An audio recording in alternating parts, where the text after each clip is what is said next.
Good evening. I want to share something that happened to me a few years back. Something I have kept entirely to myself until now, mostly because I know how it sounds. I am not a storyteller. I am not a dramatic person.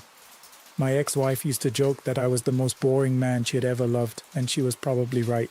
I am a bus driver. I have been driving the same regional routes in the rural south for going on 23 years. I know every pothole, every crooked mile marker, every diner that closes too early, and every gas station that stays open too late. I am telling this from behind the curtain of anonymity because some of my co-workers follow these kinds of channels, and I have no interest in being the guy who claims he picked up a ghost.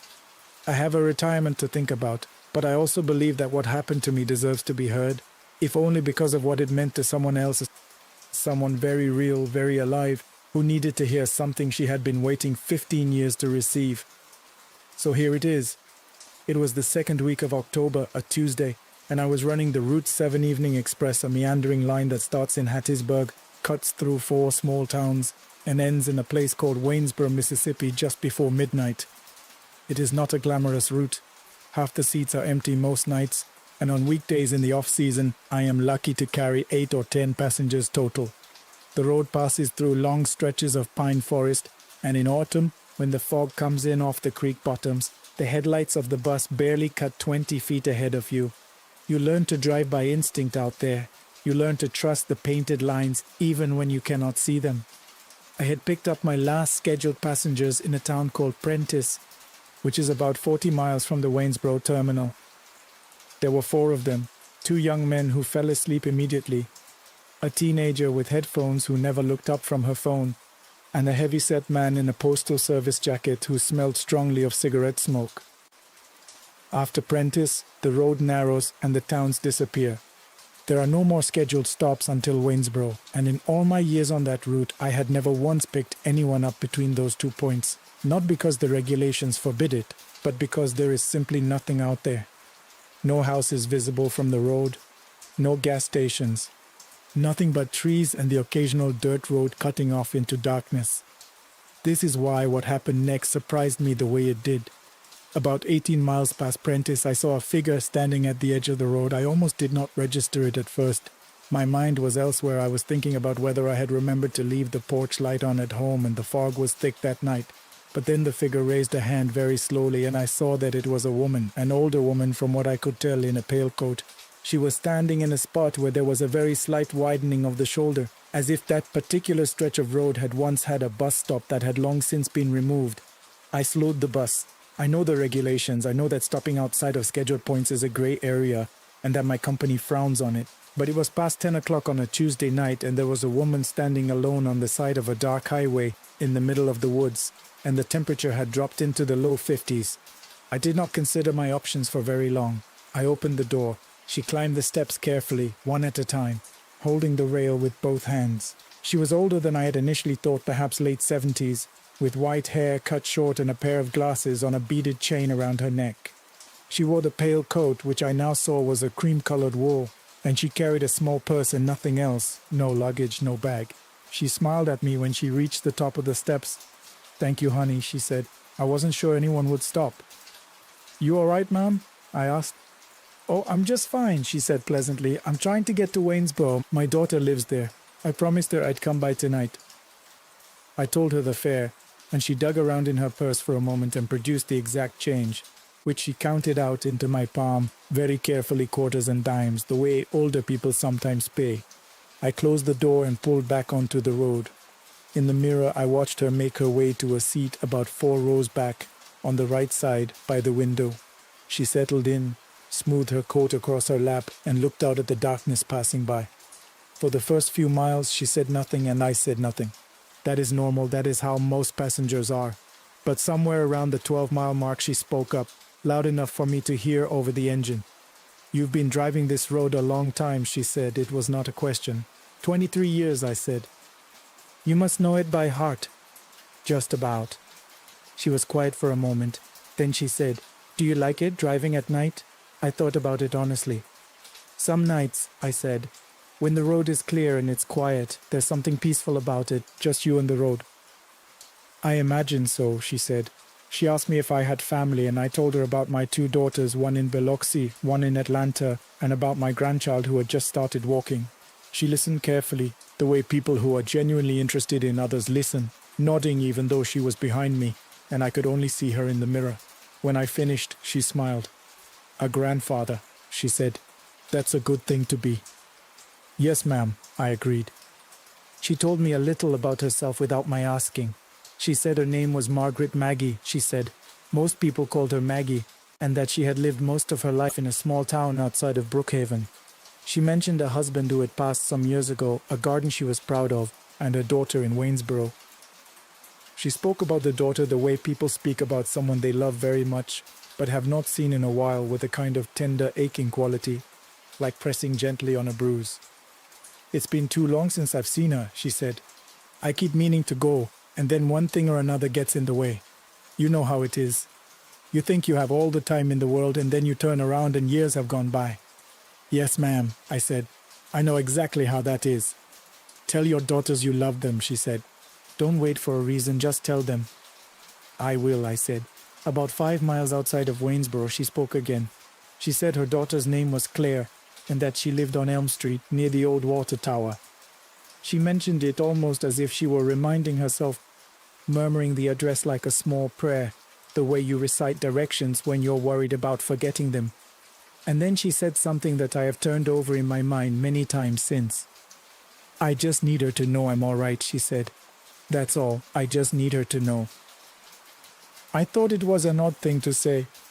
I assumed she meant that she wanted her daughter not to worry about her, that she was getting on in years, and her daughter fretted. I told her that daughters have a way of worrying about their mothers no matter what, and she laughed quietly at that. "That's true," she said. "Claire always worried, even when she was little." That was more or less the last exchange we had of any length. I made the turn onto the main road into Waynesboro a few minutes later and began the approach to the terminal. I checked the mirror to let her know we were close. She was not there. I looked again. The seat was empty. The 2 young men who had boarded in Prentice were still asleep. The girl with the headphones had her head tilted back against the window. The postal worker was staring at his phone. The row where Maggie had been sitting was completely empty. I pulled into the terminal, set the brake, and stood up. I told myself she had simply moved to a different seat, or perhaps she had gone to the small restroom at the back of the bus. I walked the entire length of the aisle. I checked the restroom. I looked under the seats, which I realized sounds strange, but by that point I was not thinking very clearly. There was no one. There was not even the impression of warmth on the seat cushion where she had been sitting, though the night was cold enough that it should have held some residual heat from her body. I went back to my seat and sat for a long moment while my 4 passengers collected themselves and filed off the bus. The postal worker gave me a nod on his way out. The girl with the headphones walked by without looking up. The terminal was mostly empty at that hour, lit with the flat fluorescent glow that makes everything look slightly unreal. I thought about what the most sensible explanation was. I considered that I had perhaps imagined her, that the fog and the monotony of the drive had conspired to produce some kind of waking dream. But I had a conversation with her. I remembered the weight of the coins she had placed in my palm. I remembered the smell of her, something faintly floral, like powder or dried lavender. You do not imagine a smell like that. I sat in that terminal for 40 minutes. I know because I checked the clock when I arrived, and again when I finally decided to start looking. I pulled out my phone and searched for Margaret Maggie, Waynesboro, Mississippi, obituary. I do not know exactly why I searched that. I think some part of me already knew, in the way you sometimes know things before you are ready to admit them. I found what I was looking for in the 3rd result, a brief notice from the Waynesboro Gazette, dated 15 years prior. A woman named Margaret Louise Tanner, 71 years old, had died in a vehicle accident on State Highway 42, the same highway I drove every night during a rainstorm in October. She had been traveling alone. The accident occurred approximately 18 miles east of Prentice. The article included a photograph. It was a small photograph, the kind that runs alongside obituaries in small-town papers, slightly overexposed. The subject smiling in that formal way people smile when they know their picture is being taken. She was wearing a light-colored blouse. Her hair was white and cut short. She wore glasses on a chain around her neck. I set my phone face down on the seat beside me and looked at the road outside for a very long time. What I felt was not exactly fear. I had been afraid briefly in the moments when I realized she was gone, a cold, disoriented kind of fear. The sensation of the floor dropping out from under a certainty you did not even know you were standing on. But that had passed. What I felt now was something more complicated, something closer to sorrow and to the peculiar weight of a responsibility that no one had asked me to carry. She had said her daughter's name was Claire. She had given me the street. I spent that night in Waynesboro rather than making the drive back, which I sometimes do when I finish late. I slept badly. In the morning, I drove to the address she had mentioned, Elm Street, near the water tower. It was a small house with a tidy yard and a pickup truck in the driveway. I sat outside for 15 minutes, genuinely unsure of what I was going to say. I knocked on the door. The woman who answered was in her mid-50s, dark-haired with threads of grey at the temples. She had the look of someone who had been through something difficult and come out the other side still standing but not unscathed. She looked at me with polite wariness, the way people look at strangers who show up unannounced. I told her my name. I told her I drove Route 7. I told her I knew it was going to sound strange, and I asked if her mother's name had been Margaret. The wariness in her face shifted immediately into something raw and unguarded, and she gripped the door frame. "Yes," she said quietly. "Yes, that was my mother's name." I told her everything.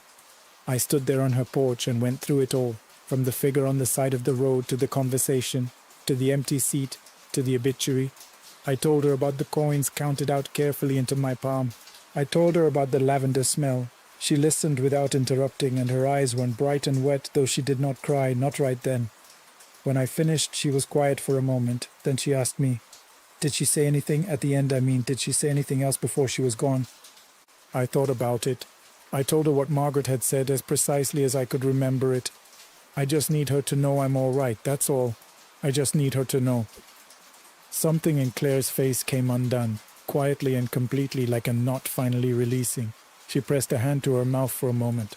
When she lowered it, she said, "She died on her way here. She was coming to see me for my birthday. We had argued a few months before something stupid. I can't even remember what anymore, and she was coming to make things right. I never got to talk to her. I've spent 15 years not knowing if she was at peace, if she was angry with me. I did not have anything useful to say to that, so I did not say anything." We stood there on the porch for a moment in the cool morning air, two strangers joined by something neither of us fully understood. She thanked me. I told her there was nothing to thank me for. She disagreed. I have thought about that night many times since. I have turned it over the way you turn a strange stone in your hand, examining it from different angles, trying to find the edge where it stops making sense, and I cannot find that edge. I cannot make it fit into any framework that my 23 years of ordinary, sensible life have given me. What I keep returning to is this: she did not seem lost. She was not wandering or frightened the way that, at least in the stories, spirits are supposed to be.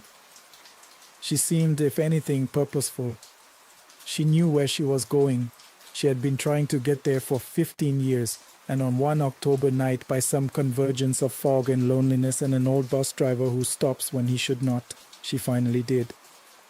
I still drive Route 7. I drive it every Tuesday and Thursday evening, and I know that stretch of highway east of Prentice as well as I know anything in this world. I have not seen her again. I do not expect to, but I think about what she told me, and I have called my daughters every Sunday since. I do not always have something important to say. Sometimes I just tell them I'm thinking about them, that I love them. They tease me for it. They say I've gotten sentimental in my old age, and maybe they're right. But I think about a woman in a cream-colored coat, counting out dimes in the dark, just trying to reach her daughter before it was too late. And I decide that a little sentimentality is something I can live with. We continue. I want to start by saying that I don't usually share things like this. I'm a pretty private person by nature, and the kind of guy who, even when something terrible happens, tends to process it alone rather than talk about it. But this has been sitting with me for almost 8 months now, and I've reached a point where I genuinely feel like I need to get it out. So here it is. It started the night I got a voicemail from my sister Claire. I should tell you a little about Claire first, because understanding her situation matters if you want to understand why I reacted the way I did. Claire is 4 years younger than me, and for most of our adult lives we've been close, not in the constant texting kind of way, but in the way that counts, where you know that if something ever went truly wrong, the other person would drop everything. She went through a rough divorce about 3 years ago. Her ex-husband wasn't a violent man, but he was cold and controlling in the quiet, exhausting way that's harder to explain to other people. When it finally ended, she decided she needed distance, and not just from him, but from the city, from everything familiar. She found a job managing inventory for a small lumber company and moved to a town called Millhaven, which is about 140 miles north of where I live. Small place, maybe 4,000 people, surrounded by state forest on 3 sides. She said she loved it, said the quiet helped her breathe again. I believed her mostly, though I worried sometimes about how isolated she was. The nearest hospital was 40 minutes away. Her neighbors were sparse, and she had always been the kind of person who kept her fear to herself until it had nowhere left to go. Which is why when I woke up to a voicemail from her at 2:14 in the morning, I knew immediately that something was wrong. Not just inconveniently wrong, the kind of wrong that pulls you out of bed and turns your hands cold. Her voice on the message was controlled, but only barely. She said there was someone outside her house. She said she had been hearing sounds near the back fence for the past hour, and that 20 minutes ago she had seen a flashlight beam moving through her yard from the bedroom window. She said she had called the police and they told her a patrol car would come by, but that was 45 minutes ago and no one had arrived yet. She said, and I remember this part exactly because it scared me more than anything else in the message. I just need someone to know where I am. I called her back immediately. It rang 4 times and went to voicemail. I called again, same thing. I texted her and watched the screen for a reply that didn't come. I want to tell you that I stayed calm. I didn't. I sat on the edge of my bed for about 30 seconds feeling completely useless, and then I started trying to figure out how to get to her as fast as possible. My car was not an option. This is one of those details that looking back feels almost cruelly timed. I had dropped it off at the mechanic 2 days earlier for what turned out to be a failing alternator, and they had told me it wouldn't be ready until Thursday. It was now the early hours of Wednesday morning. I had been getting by on walking and public transit, which obviously meant nothing at 2 in the morning when I needed to cover 140 miles of highway. I opened a rideshare app and put in Claire's address. There was one driver available. His name was listed as Marcus, his rating was 4.6, and he was 4 minutes away. I confirmed the ride without thinking twice. He pulled up in a dark green sedan that had clearly seen better years. There was a long, shallow dent running along the rear passenger door, and one of the side mirrors had been replaced with a version that didn't quite match the car's color. None of that mattered to me. I got in. The first thing I noticed was the smell. It wasn't offensive exactly, not rotten, not dirty. It was more like industrial solvent, or maybe the inside of a hardware store.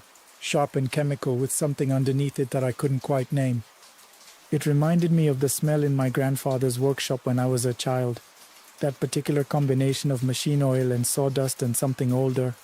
I told myself it was just an old car and let it go. Marcus was in his late 40s, I'd guess, maybe early 50s. He was heavy-set with thick forearms and grey at his temples, and he wore a plain dark jacket despite it being a warm night. He glanced at me in the rearview mirror when I got in, but didn't say anything. I told him the situation, that I had a family emergency, that I needed to get to Millhaven as fast as was reasonably safe, that I was happy to tip well if he could make good time. He nodded once and said, "I know the way." That was it. He pulled out and we drove in silence. I spent the first 30 minutes of that drive with my phone in my hand, trying Claire's number every few minutes and staring at her texts. Nothing came back. I told myself she had probably just fallen asleep with her phone on silent, which was something she sometimes did. I told myself the police had probably been there, everything was fine, and she hadn't thought to call me back because she knew I was on the way. I ran through every reasonable explanation I could think of, and for stretches of a few minutes at a time, I almost convinced myself. Around the 40-minute mark, Marcus took an exit I didn't recognize. Route 9 North, according to the sign, though the app on my phone was still showing the main highway route. "Is this a different way?" I asked. "Cuts off about 22 minutes, he said. "Road's empty at this hour. We'll make better time." I looked at my phone. The GPS was struggling a little with the new route, but seemed to be rerouting. I decided to trust him. He'd said 4.6. He knew the way. I watched the dark tree line close in on both sides as we left the interchange behind. Route 9 was not what I'd call a road with a lot of character. It was narrow and unmarked past a certain point, with cracked asphalt and no center line, flanked on both sides by dense forest that pressed right up to the shoulder. Marcus drove at a steady, unhurried pace, and I noticed he had stopped checking his phone entirely, which actually made me trust him slightly more. A lot of drivers I'd had were constantly glancing at the map. Marcus looked like he'd driven this road before. We were somewhere around the 50-minute mark when I lost cell service. The signal bar went to 0 and stayed there. I told myself it was temporary, just a dead zone between towers, and that it would come back. It didn't. I was about to lean forward and ask Marcus how far we still had to go when the car lurched. It wasn't a dramatic lurch, it was the particular kind of controlled deceleration you do when you suddenly see something in the road and don't want to brake too hard. Marcus said nothing. He slowed the car to a near stop and leaned forward over the wheel, peering through the windshield. "What was that?" I asked. "Something crossed," he said. "Big. Might have clipped the bumper." He put the car in park, right there on the shoulder, not even fully off the road, just angled slightly toward the tree line and opened his door. "I'll check the front," he said, and he got out. I sat there for a moment watching him through the windshield as he walked around to the front of the car. He crouched down, looked at something, stood up, and then he walked to the edge of the road where the asphalt gave way to gravel and then to grass and then to the dark margin of the forest, and he just kept walking. I watched him step past the tree line and disappear. I want to be honest about what I felt in that moment because I think it's important. I wasn't immediately afraid, I was confused, and then I was irritated. I had told this man I had a family emergency. I had told him I needed to get somewhere, and now he was wandering off into the woods on a road with no cell service at 3 a.m. as if that were a completely normal thing to do. I remember thinking, what is wrong with people? I waited 5 minutes, maybe 6 or 7. I tried my phone again, still no signal. I tried the door handle to get out and then stopped myself. There was something about stepping out of that car onto that dark road that felt wrong in a way I couldn't explain, and for a moment I just sat there, one hand on the handle, listening. That was when I heard it.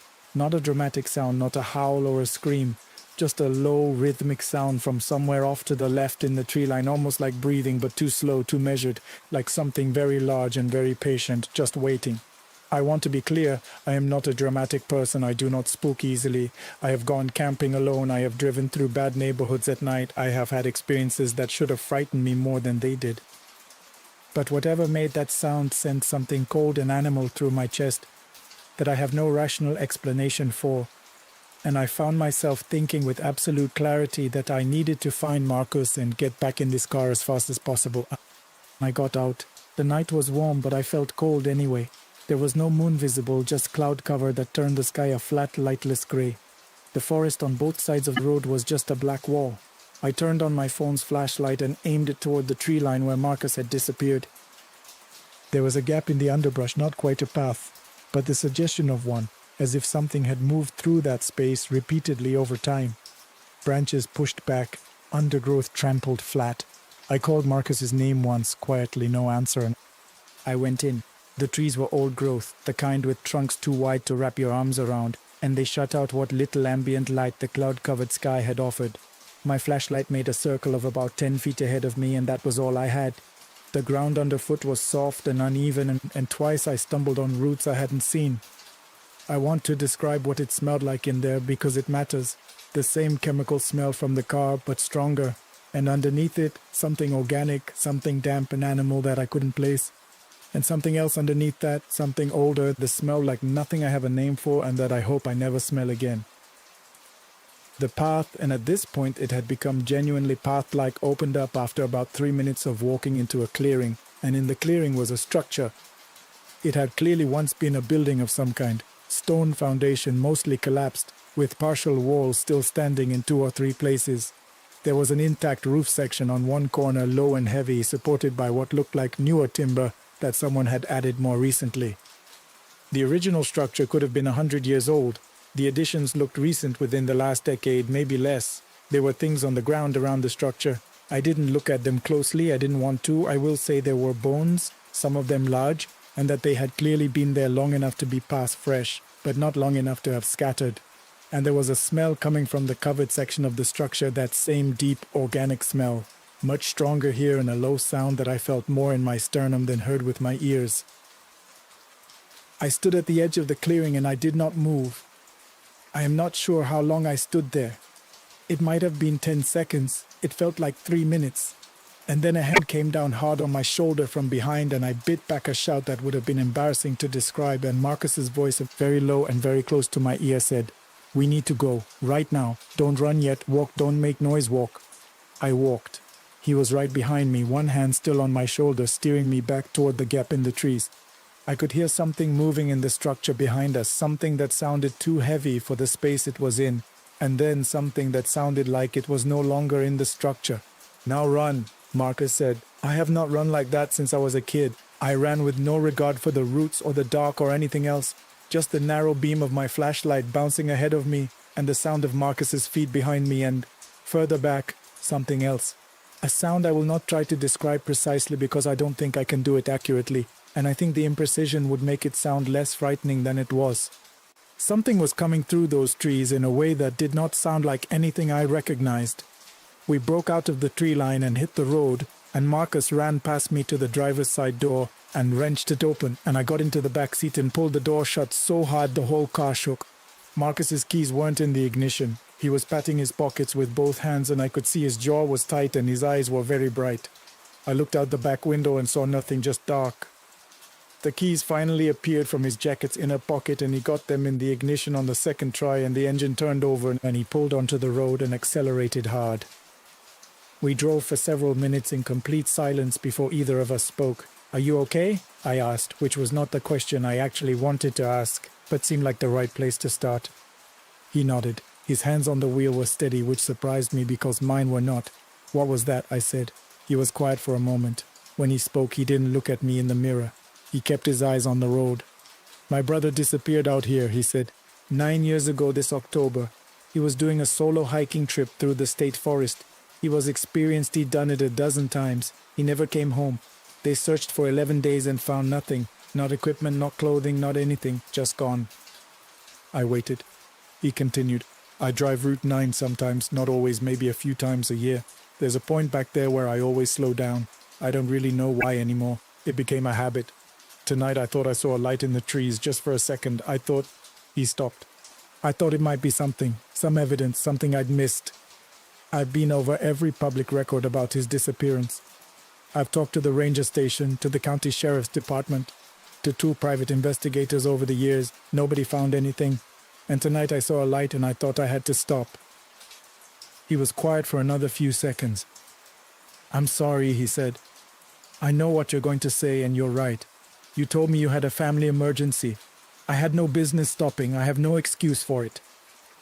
I wanted to be angry, I almost was, but there was something in his voice, not distress exactly, but exhaustion, the kind that comes from carrying something for a very long time that made it difficult. "What do you think that was?" I asked. "Back there." "I don't know," he said, and then after a pause, "I don't want to know." He didn't speak again for the rest of the drive, though I tried a few more times. He had said what he was going to say, and that was the end of it. The cell signal came back about 15 minutes later, and I called Claire immediately. She picked up on the second ring, and the relief that hit me when I heard her voice was almost physical. She was fine. She told me the police had arrived about an hour after she'd called. Apparently there had been some kind of accident tying up the one patrol car assigned to that part of the county. They had found signs that someone had been near the property, a footprint in the garden, a section of the back fence pushed in, but no one had actually tried to get inside. The officer had walked the perimeter and told her it was most likely someone cutting through, maybe a drunk or a teenager, and that he'd seen similar things in the area before. He had agreed to drive past her street a couple of times before dawn. By the time Marcus pulled up in front of Claire's house, she was standing on the porch waiting for me. I got out and she hugged me, and I held on to her for a moment longer than I probably needed to, thinking about the sound I had heard in those trees and feeling very glad to be standing in the light of her porch lamp. Marcus barely glanced at me when I passed him the cash. He was already looking at his phone. I thought about saying something else, but I didn't know what there was left to say. He drove away while Claire and I were still standing on the porch, and I watched his taillights until they turned the corner and disappeared. I want to tell you that I know how that place explains itself. I know that old structures in the middle of the woods collect all kinds of things: animals, transient people, the gradual accumulation of debris that looks more sinister at 3 in the morning than it does in daylight. I know that sound I heard could have been a deer, a bear, something large but ordinary that I startled in the dark. I know that the shadows at the edge of a flashlight beam create shapes that aren't there, and that fear compounds what you see until ordinary things look like something else entirely. I know all of that. I choose to believe most of it, but I also know what I smelled, and I know what it sounded like when that thing stopped being inside the structure and started being outside it. And I know that Marcos, who had been driving that road for 9 years looking for traces of his brother, took one look at whatever had been following us and told me to run. I tried to contact him about 3 weeks later. I opened the app and looked up my ride history and tried to reach him through the in-app messaging. No response. A week after that I tried again. The account appeared to be deactivated. I found the rideshare's driver support contact and asked them if there was any way to get a message to a driver I'd ridden with. They told me drivers can deactivate their accounts at any time and that they couldn't share contact information. I thanked them and hung up. 4 months after that night, I was reading the local news from that region. I'd started checking it occasionally, which tells you something about how much that night had stayed with me, and I came across a brief item from the county sheriff's department. A man had been found walking along Route 9 in the early morning hours, approximately 2 miles from the Route 9 junction. He was described as disoriented and unresponsive to basic questions. He had no ID on him and no phone. He was taken to the regional hospital for evaluation. The article was 3 sentences long, and there was no follow-up that I could find. I can't tell you for certain that man was Marcus. I have no way of knowing. But I have thought about it often since then, and I don't think I'll be driving Route 9 anytime soon to look for answers. Some nights you get out clean, some roads you take once, and once is enough. This is my story. I know it went long. I wanted to put everything down the way it actually happened without cutting corners. Thank you for taking the time to listen to it. We continue. There's a question I've been sitting with for a long time now, and I want to ask it to all of you before I get into anything else. Have you ever experienced something so genuinely unexplainable that you decided right then and there that you would simply never speak of it again? Not because you were afraid people would judge you or laugh at you, but because the act of saying it out loud somehow made it more real, made it something you actually had to live with rather than something you could tuck away in the back of your mind and pretend was a dream. That was me for almost 3 years. Good evening, everyone. For those of you who are regular listeners, welcome back. And for those of you hearing this podcast for the first time, I'm genuinely glad you found your way here. My name is Kevin Hargrove. I'm 41 years old. I was born and raised in Hazard, Kentucky. Yes, that's a real place. No, it's not as dramatic as it sounds. Although after what I'm about to tell you, maybe it is. And for the past 15 years, I've worked as a pharmaceutical delivery driver for a regional medical distributor. Now, before any of you picture me driving one of those little white vans around a neighborhood delivering vitamins, let me clarify. I drive a medium-duty cargo truck, not a full semi, but not small either. And I cover rural routes through eastern Kentucky and parts of southern West Virginia, delivering medications, IV supplies, and emergency medical equipment to small clinics and rural hospitals that can't always get what they need from the big distribution centers. My routes are long, they're winding, they go through some of the most remote stretches of road in the eastern United States, and for the most part, I do them at night, because that's when the roads are clear and the deliveries can be waiting for morning staff when they clock in. I tell you all of this because the context matters a lot. I am not by nature a superstitious man. I grew up in a deeply religious household. My mother was the kind of woman who had Bible verses on every wall and prayed before every meal without exception. But somewhere in my late 20s, I just sort of drifted away from all of that. Not bitterly, not dramatically. I just became the kind of person who believed in what he could see, touch, and verify. My wife, Sandra, calls me aggressively practical, which I always took as a compliment, even though she definitely didn't mean it that way. So when I tell you that what happened to me on the night of October 14, 3 years ago, changed the way I see the world, I want you to understand the weight of that statement coming from someone like me. It was a Tuesday, I remember that clearly, because Tuesdays were my longest routes. I'd leave the distribution center in Whitesburg around 9:30 in the evening and wouldn't get home until sometimes 4 or 5 in the morning. And that particular night, my route took me through a stretch of county road 715 that cuts through the mountains toward a small clinic in a town I'll call Millhaven, though that's not its real name. I don't want to get too specific about the location for reasons that'll become obvious. The weather had been ugly all day, not storming exactly, but that persistent, heavy Appalachian rain that feels personal, like it's specifically targeting you and your windshield. The roads up in that part of the mountains get genuinely treacherous when they're wet because they weren't exactly engineered with modern safety standards in mind. And at night, with no streetlights for miles at a stretch, you're relying entirely on your headlights and your instincts. I was about 40 minutes outside of Millhaven, running slightly ahead of schedule for once, listening to a sports radio program that kept cutting out every time I went through one of the valleys. So when I saw him, he was standing on the gravel shoulder of the road on the right-hand side, facing the direction I was driving. He had a single piece of luggage, one of those old-fashioned hard-shell suitcases, the kind that has two metal latches on the front and a handle that you'd carry rather than roll. He was wearing a full suit, dark jacket, light-colored shirt, no tie, and he was just standing there perfectly still in the rain, looking forward. Now, I want to be honest with all of you because I think that's what makes these stories worth listening to. My very first reaction was not concern. My first reaction was irritation. Because I have a policy, a firm, inflexible 15-year-old policy about not picking up people on the road. It's not that I think I'm better than anyone, it's that I'm driving a vehicle filled with controlled substances and my contract is extremely clear about unauthorized passengers. One incident and I lose everything. My job, my certification, my livelihood. So I saw this man and I thought, that's not my problem. There are people for that. Call 911, let them handle it. And then I got close enough to see him clearly. He was old, not elderly in the sense that he needed help standing. He was standing just fine, perfectly upright, but old in the way that tells you a person has been around long enough to earn it. I'd guess somewhere between 70 and 80.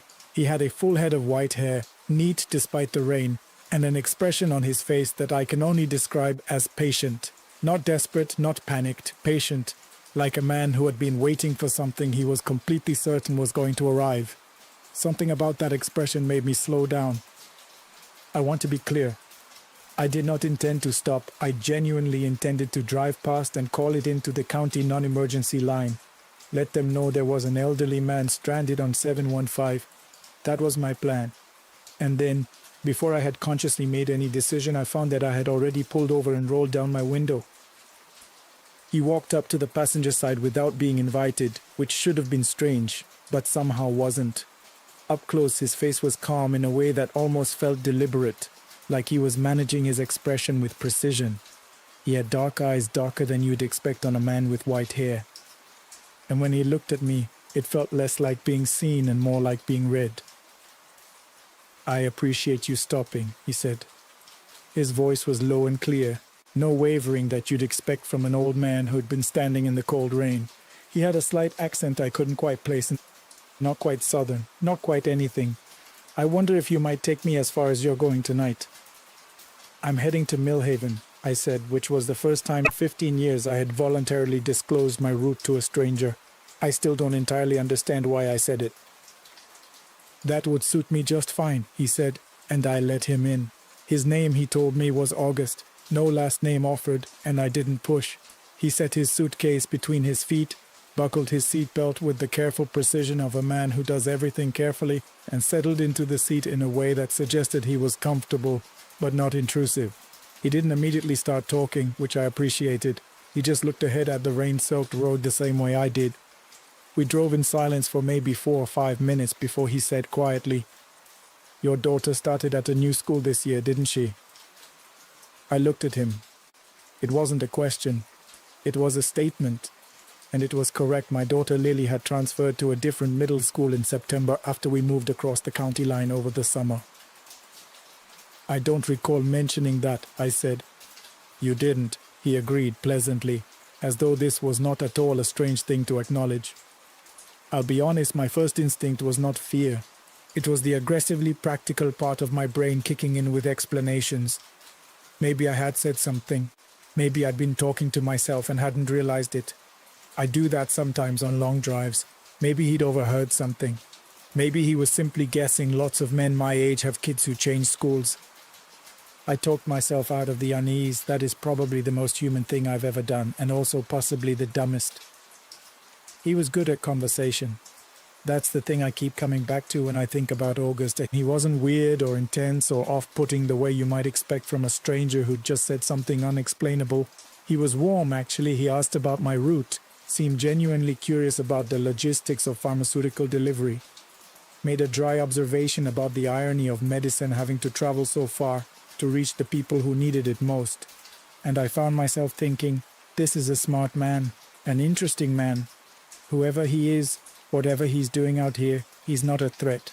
And then, about 20 minutes into the drive, he said, the argument you had with Sandra 3 weeks ago, the one about the refinancing, you made the right call, by the way. The rates are going to move in your favor by spring.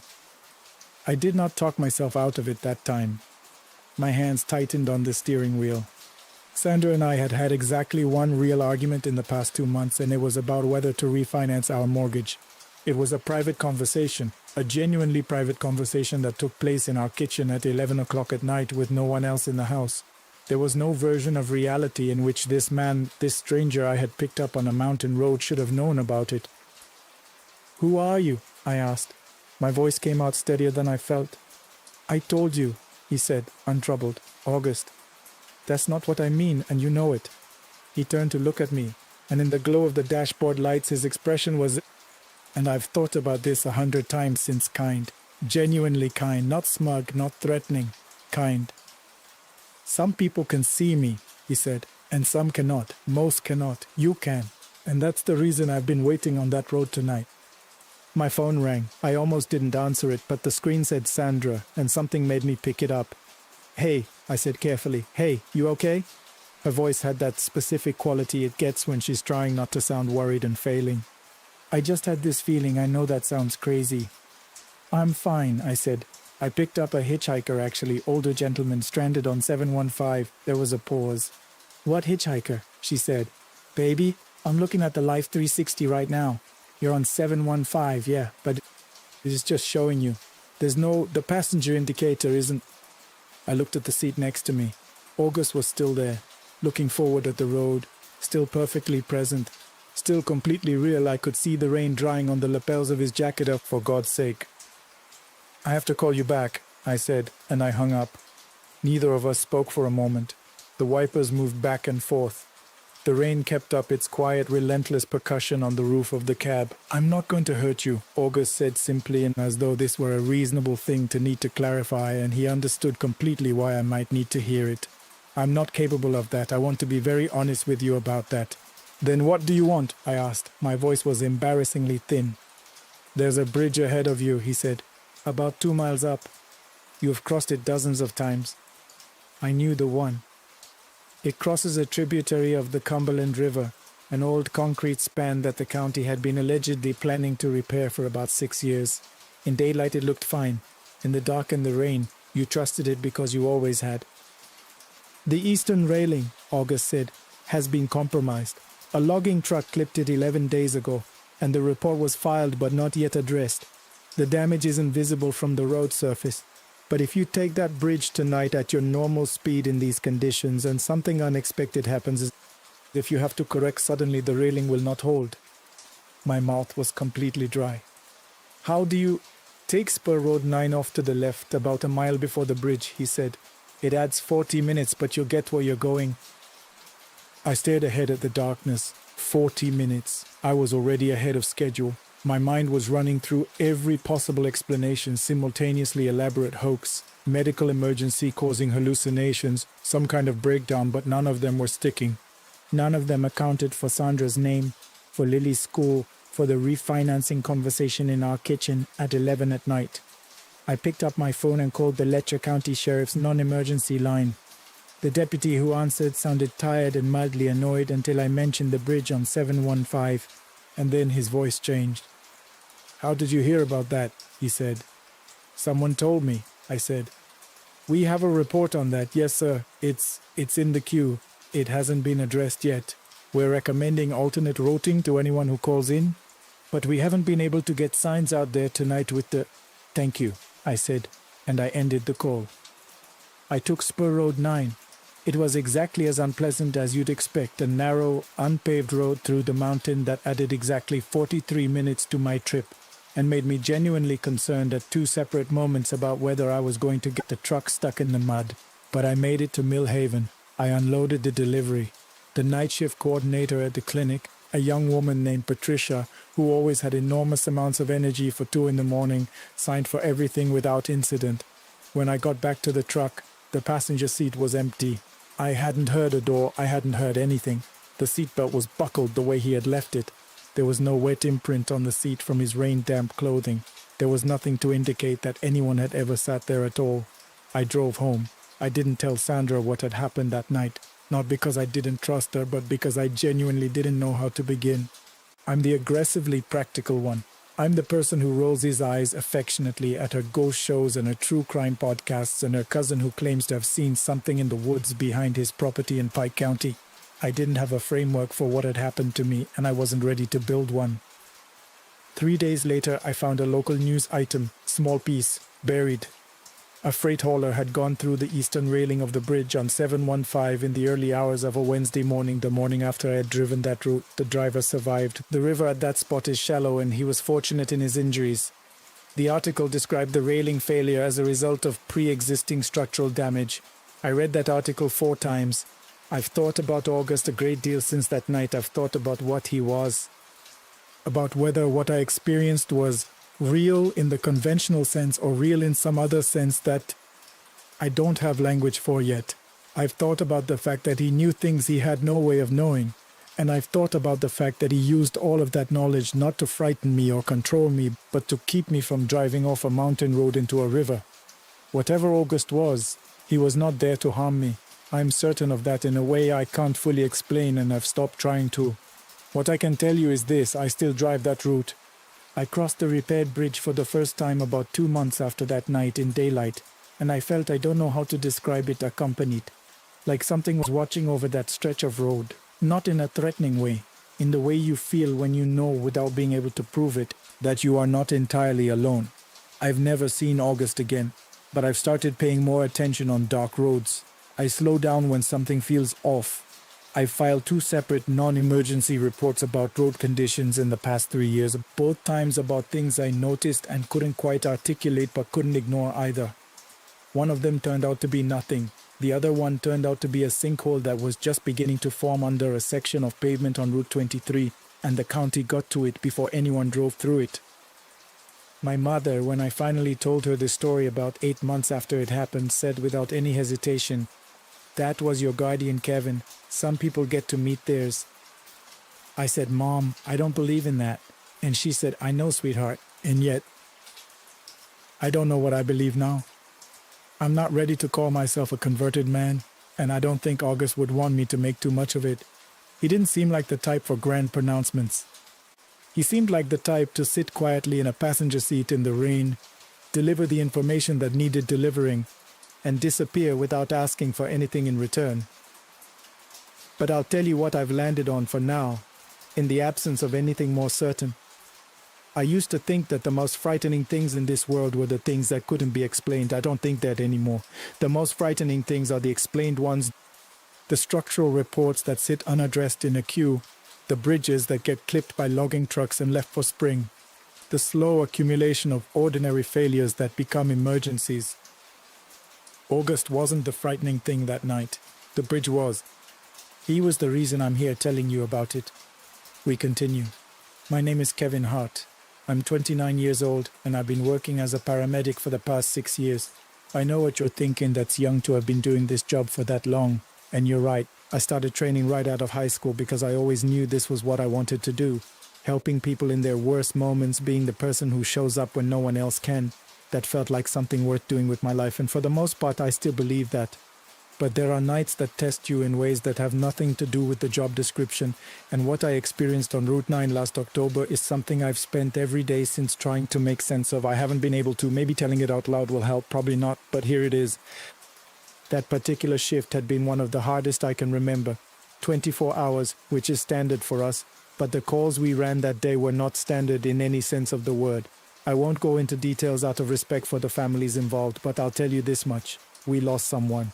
a man in his mid-50s, cardiac event. By the time we reached him, the window had already closed.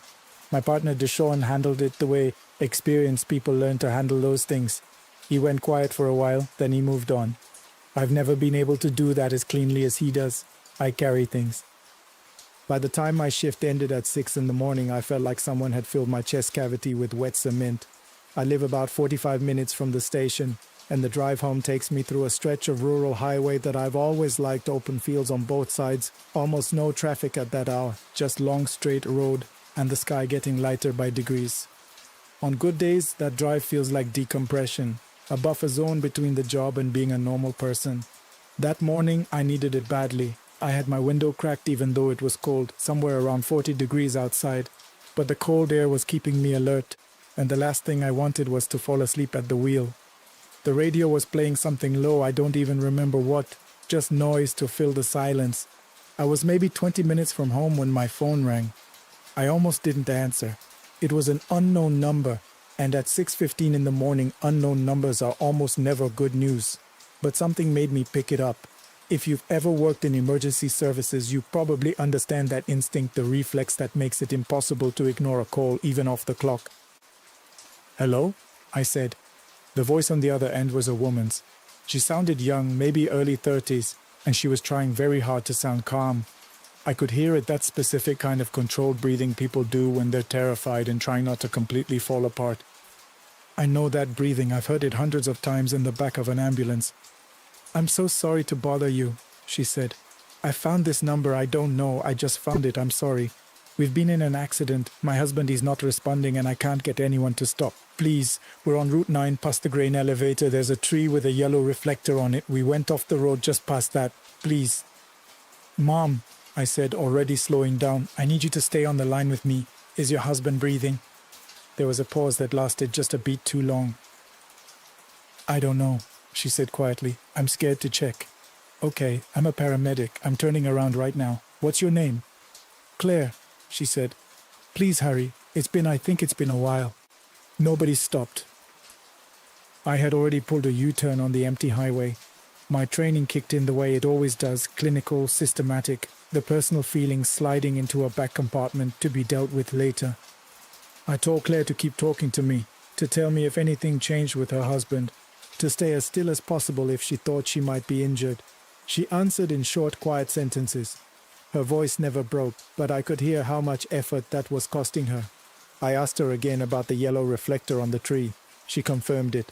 I asked roughly how far past the grain elevator, and she said she thought maybe a quarter mile, maybe a little less.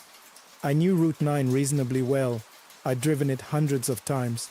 I knew the grain elevator. She meant an old structure that had been out of use for years, sitting back from the road with a faded company name on the side. I'd always noticed it as a landmark. "I'm about 8 minutes out," I told her. "Stay on the line." She did. Or at least I thought she did. The call didn't drop. I could see it was still connected on the screen, but her voice became harder to hear. Not static exactly. More like she was moving further away from the phone or speaking more quietly than before. I kept talking, kept giving her instructions, telling her I was almost there, asking her to say something if she could hear me. Every few seconds I'd get a sound, a breath, a soft syllable, something that told me the line was still live. When I saw the grain elevator, I slowed way down and started scanning the right side of the road. The sky was pale gray by then, not quite sunrise, just enough light to see the ditch lines and the tree line beyond. I was watching for a vehicle, for any sign of disturbance in the gravel shoulder, for tire marks, for anything. I found the tree with the yellow reflector exactly where she'd described it. I pulled over completely, got out of my car, and stood in the cold morning air looking at the area just past it. There was nothing there. I mean that in the most literal sense. The ground was undisturbed. The grass in the shallow ditch was flat and uniformly frost-covered, the way it gets when nothing has touched it overnight. There were no skid marks on the asphalt, no broken fence posts, no scattered debris. Nothing that suggested a vehicle had gone off the road at any point in the recent past. I looked at my phone. The call was still connected. The timer read 41 minutes. "Claire," I said, "I'm at the location. I'm right here. Where are you?" Nothing. Not even breathing this time. I walked the full shoulder from the tree to about 200 yards in each direction, checking the ditch on both sides. I went into the tree line maybe 30 feet, pushing through the brush, half expecting to find a vehicle hidden in the underbrush.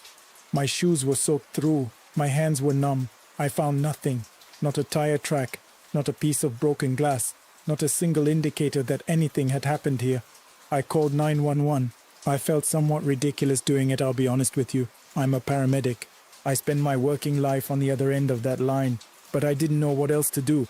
I told the dispatcher exactly what had happened, the call, the woman named Claire, the location she described, my search of the area. The dispatcher asked me to stay put and said she'd send a unit. While I waited, I tried calling the unknown number back. It rang 4 times and went to a generic voicemail with no recorded greeting, just an automated prompt to leave a message. I didn't leave one. 2 deputies arrived about 15 minutes later. I walked them through everything, showed them where I'd searched, told them about the call, played back what little of it I could reconstruct from memory. They were professional about it. Didn't make me feel like I was wasting their time, at least not openly. One of them walked the ditch line with a flashlight, even though it was almost fully light by then. The other one was on his radio, running something through dispatch. It was that second deputy who came back to me with an expression I didn't immediately know how to read. "Can I ask you something?" he said. "The woman on the phone, she said her name was Claire." "That's right." "Did she give you a last name?" "No, I didn't get one." He was quiet for a moment. "And she said Route 9, past the grain elevator near a tree with a yellow reflector." "Word for word, pretty much." He turned and looked at the tree, then looked back at me. "There was an accident here," he said. "Right in this spot, 3 days ago." I remember the cold hitting me differently when he said that, not the temperature, the feeling. "A vehicle went off the road sometime in the evening," he continued. "We think around 8 or 9 p.m., based on the witness account, but the witness only reported it the next morning. By the time we got here, the vehicle had already been recovered by the family." He paused.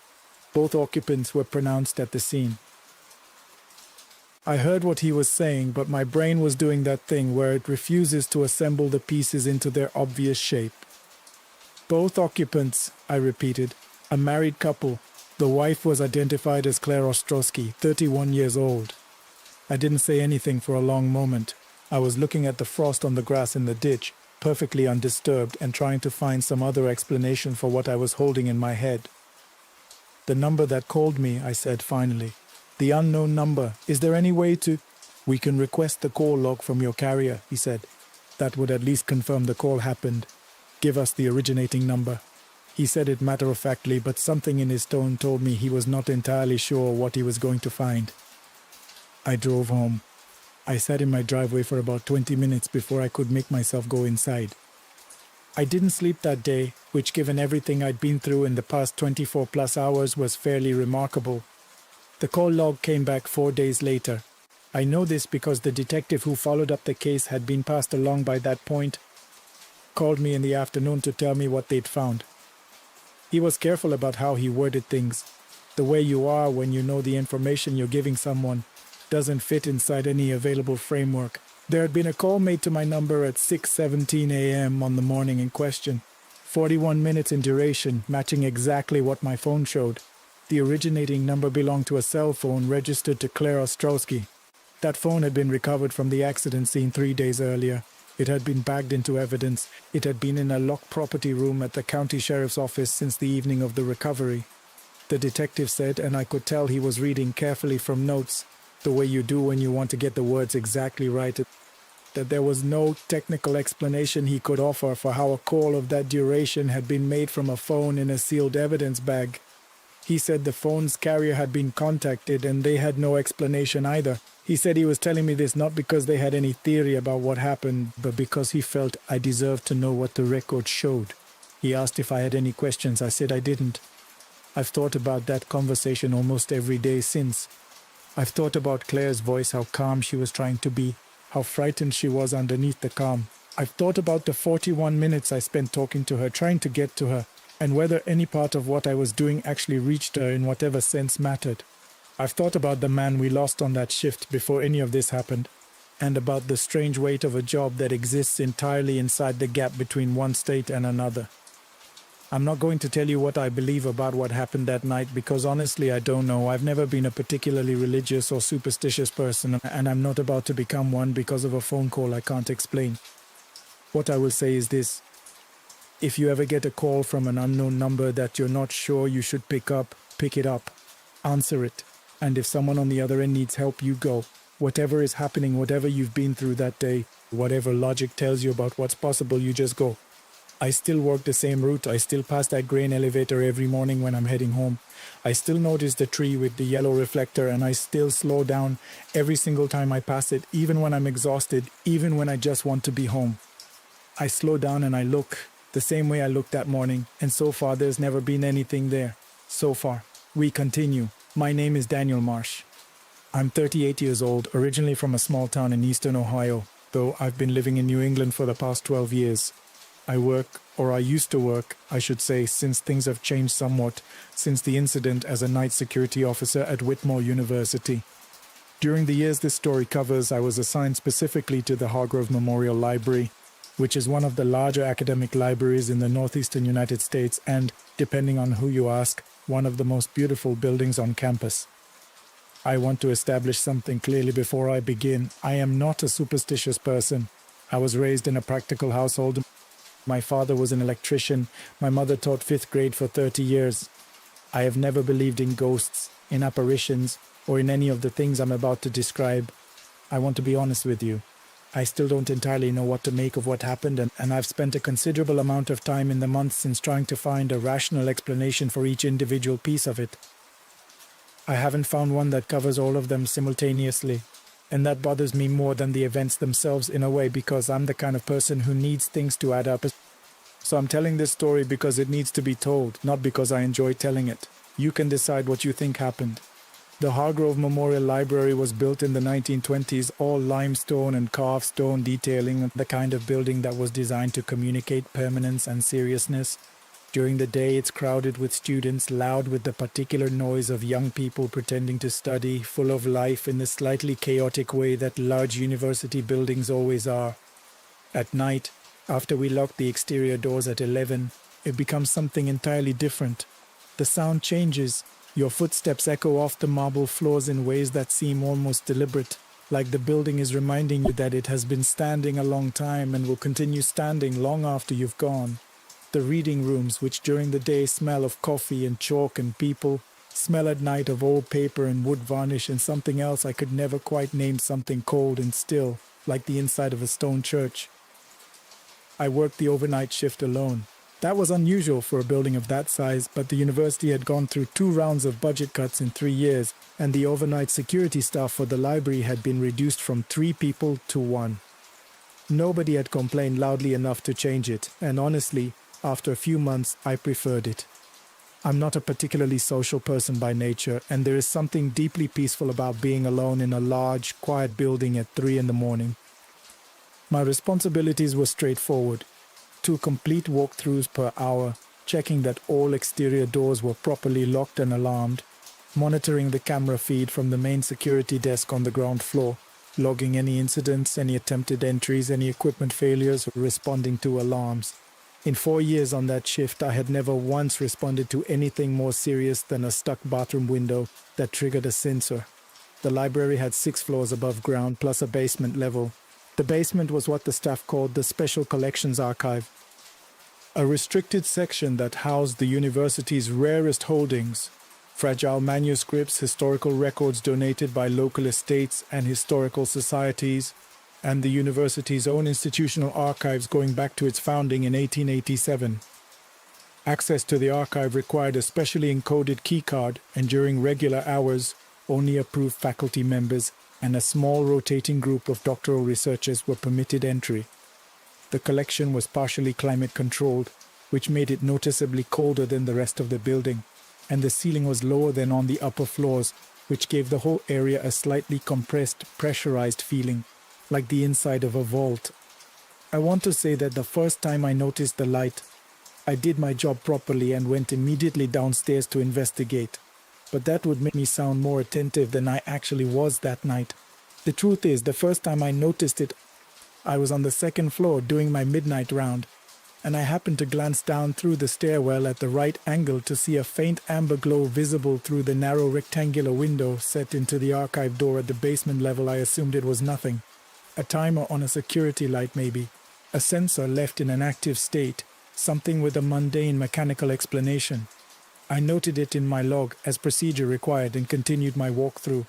The second time I noticed it, perhaps 3 weeks later, I did the same thing. Noted it, kept walking, and the third time something made me stop. I went down. The archive door was locked, as it was always supposed to be. I pressed my face to the narrow window and looked inside. The room ran about 40 feet deep, with metal shelving units on both sides holding grey archival boxes in long rows, and at the far end 3 wooden reading tables positioned under pendant lights.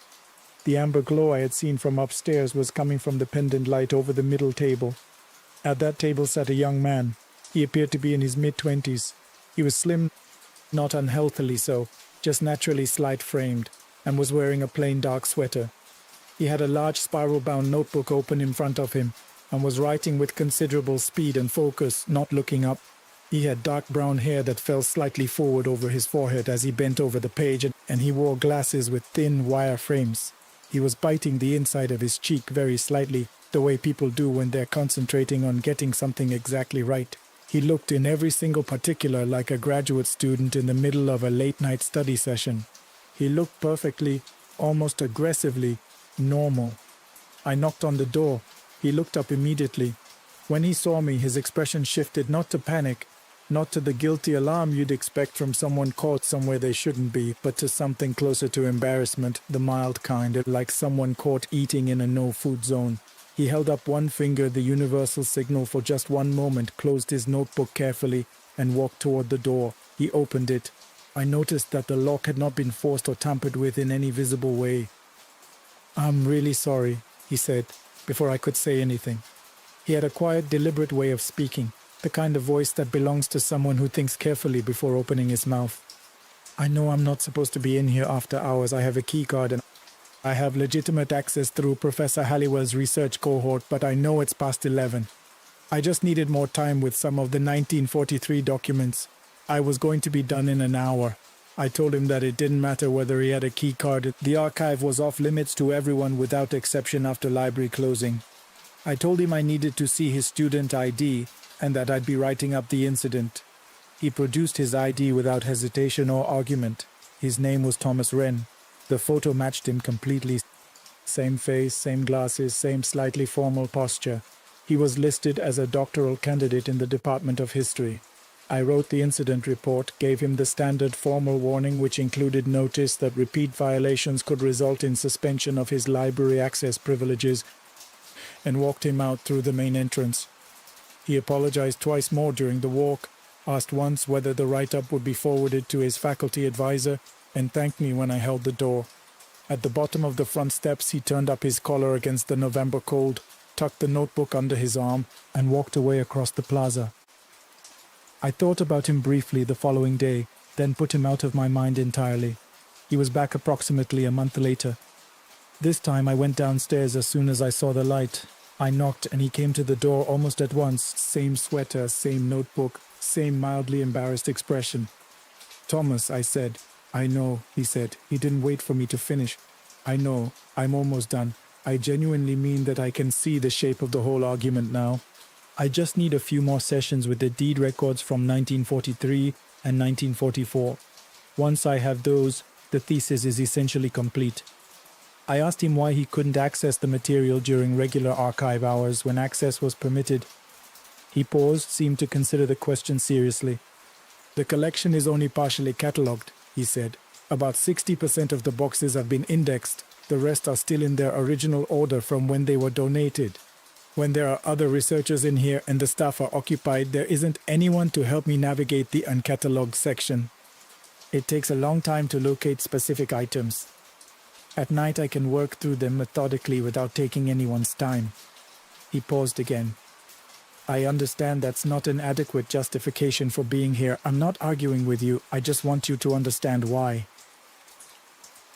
There was something about the way he explained things that I found difficult to argue with. Not because he was manipulative or persuasive in a calculated way. It was more that he seemed genuinely unconcerned with how his situation appeared, focused entirely on what he was doing and why it mattered. He didn't seem like someone who was breaking rules for entertainment or convenience. He seemed like someone who had run out of other options.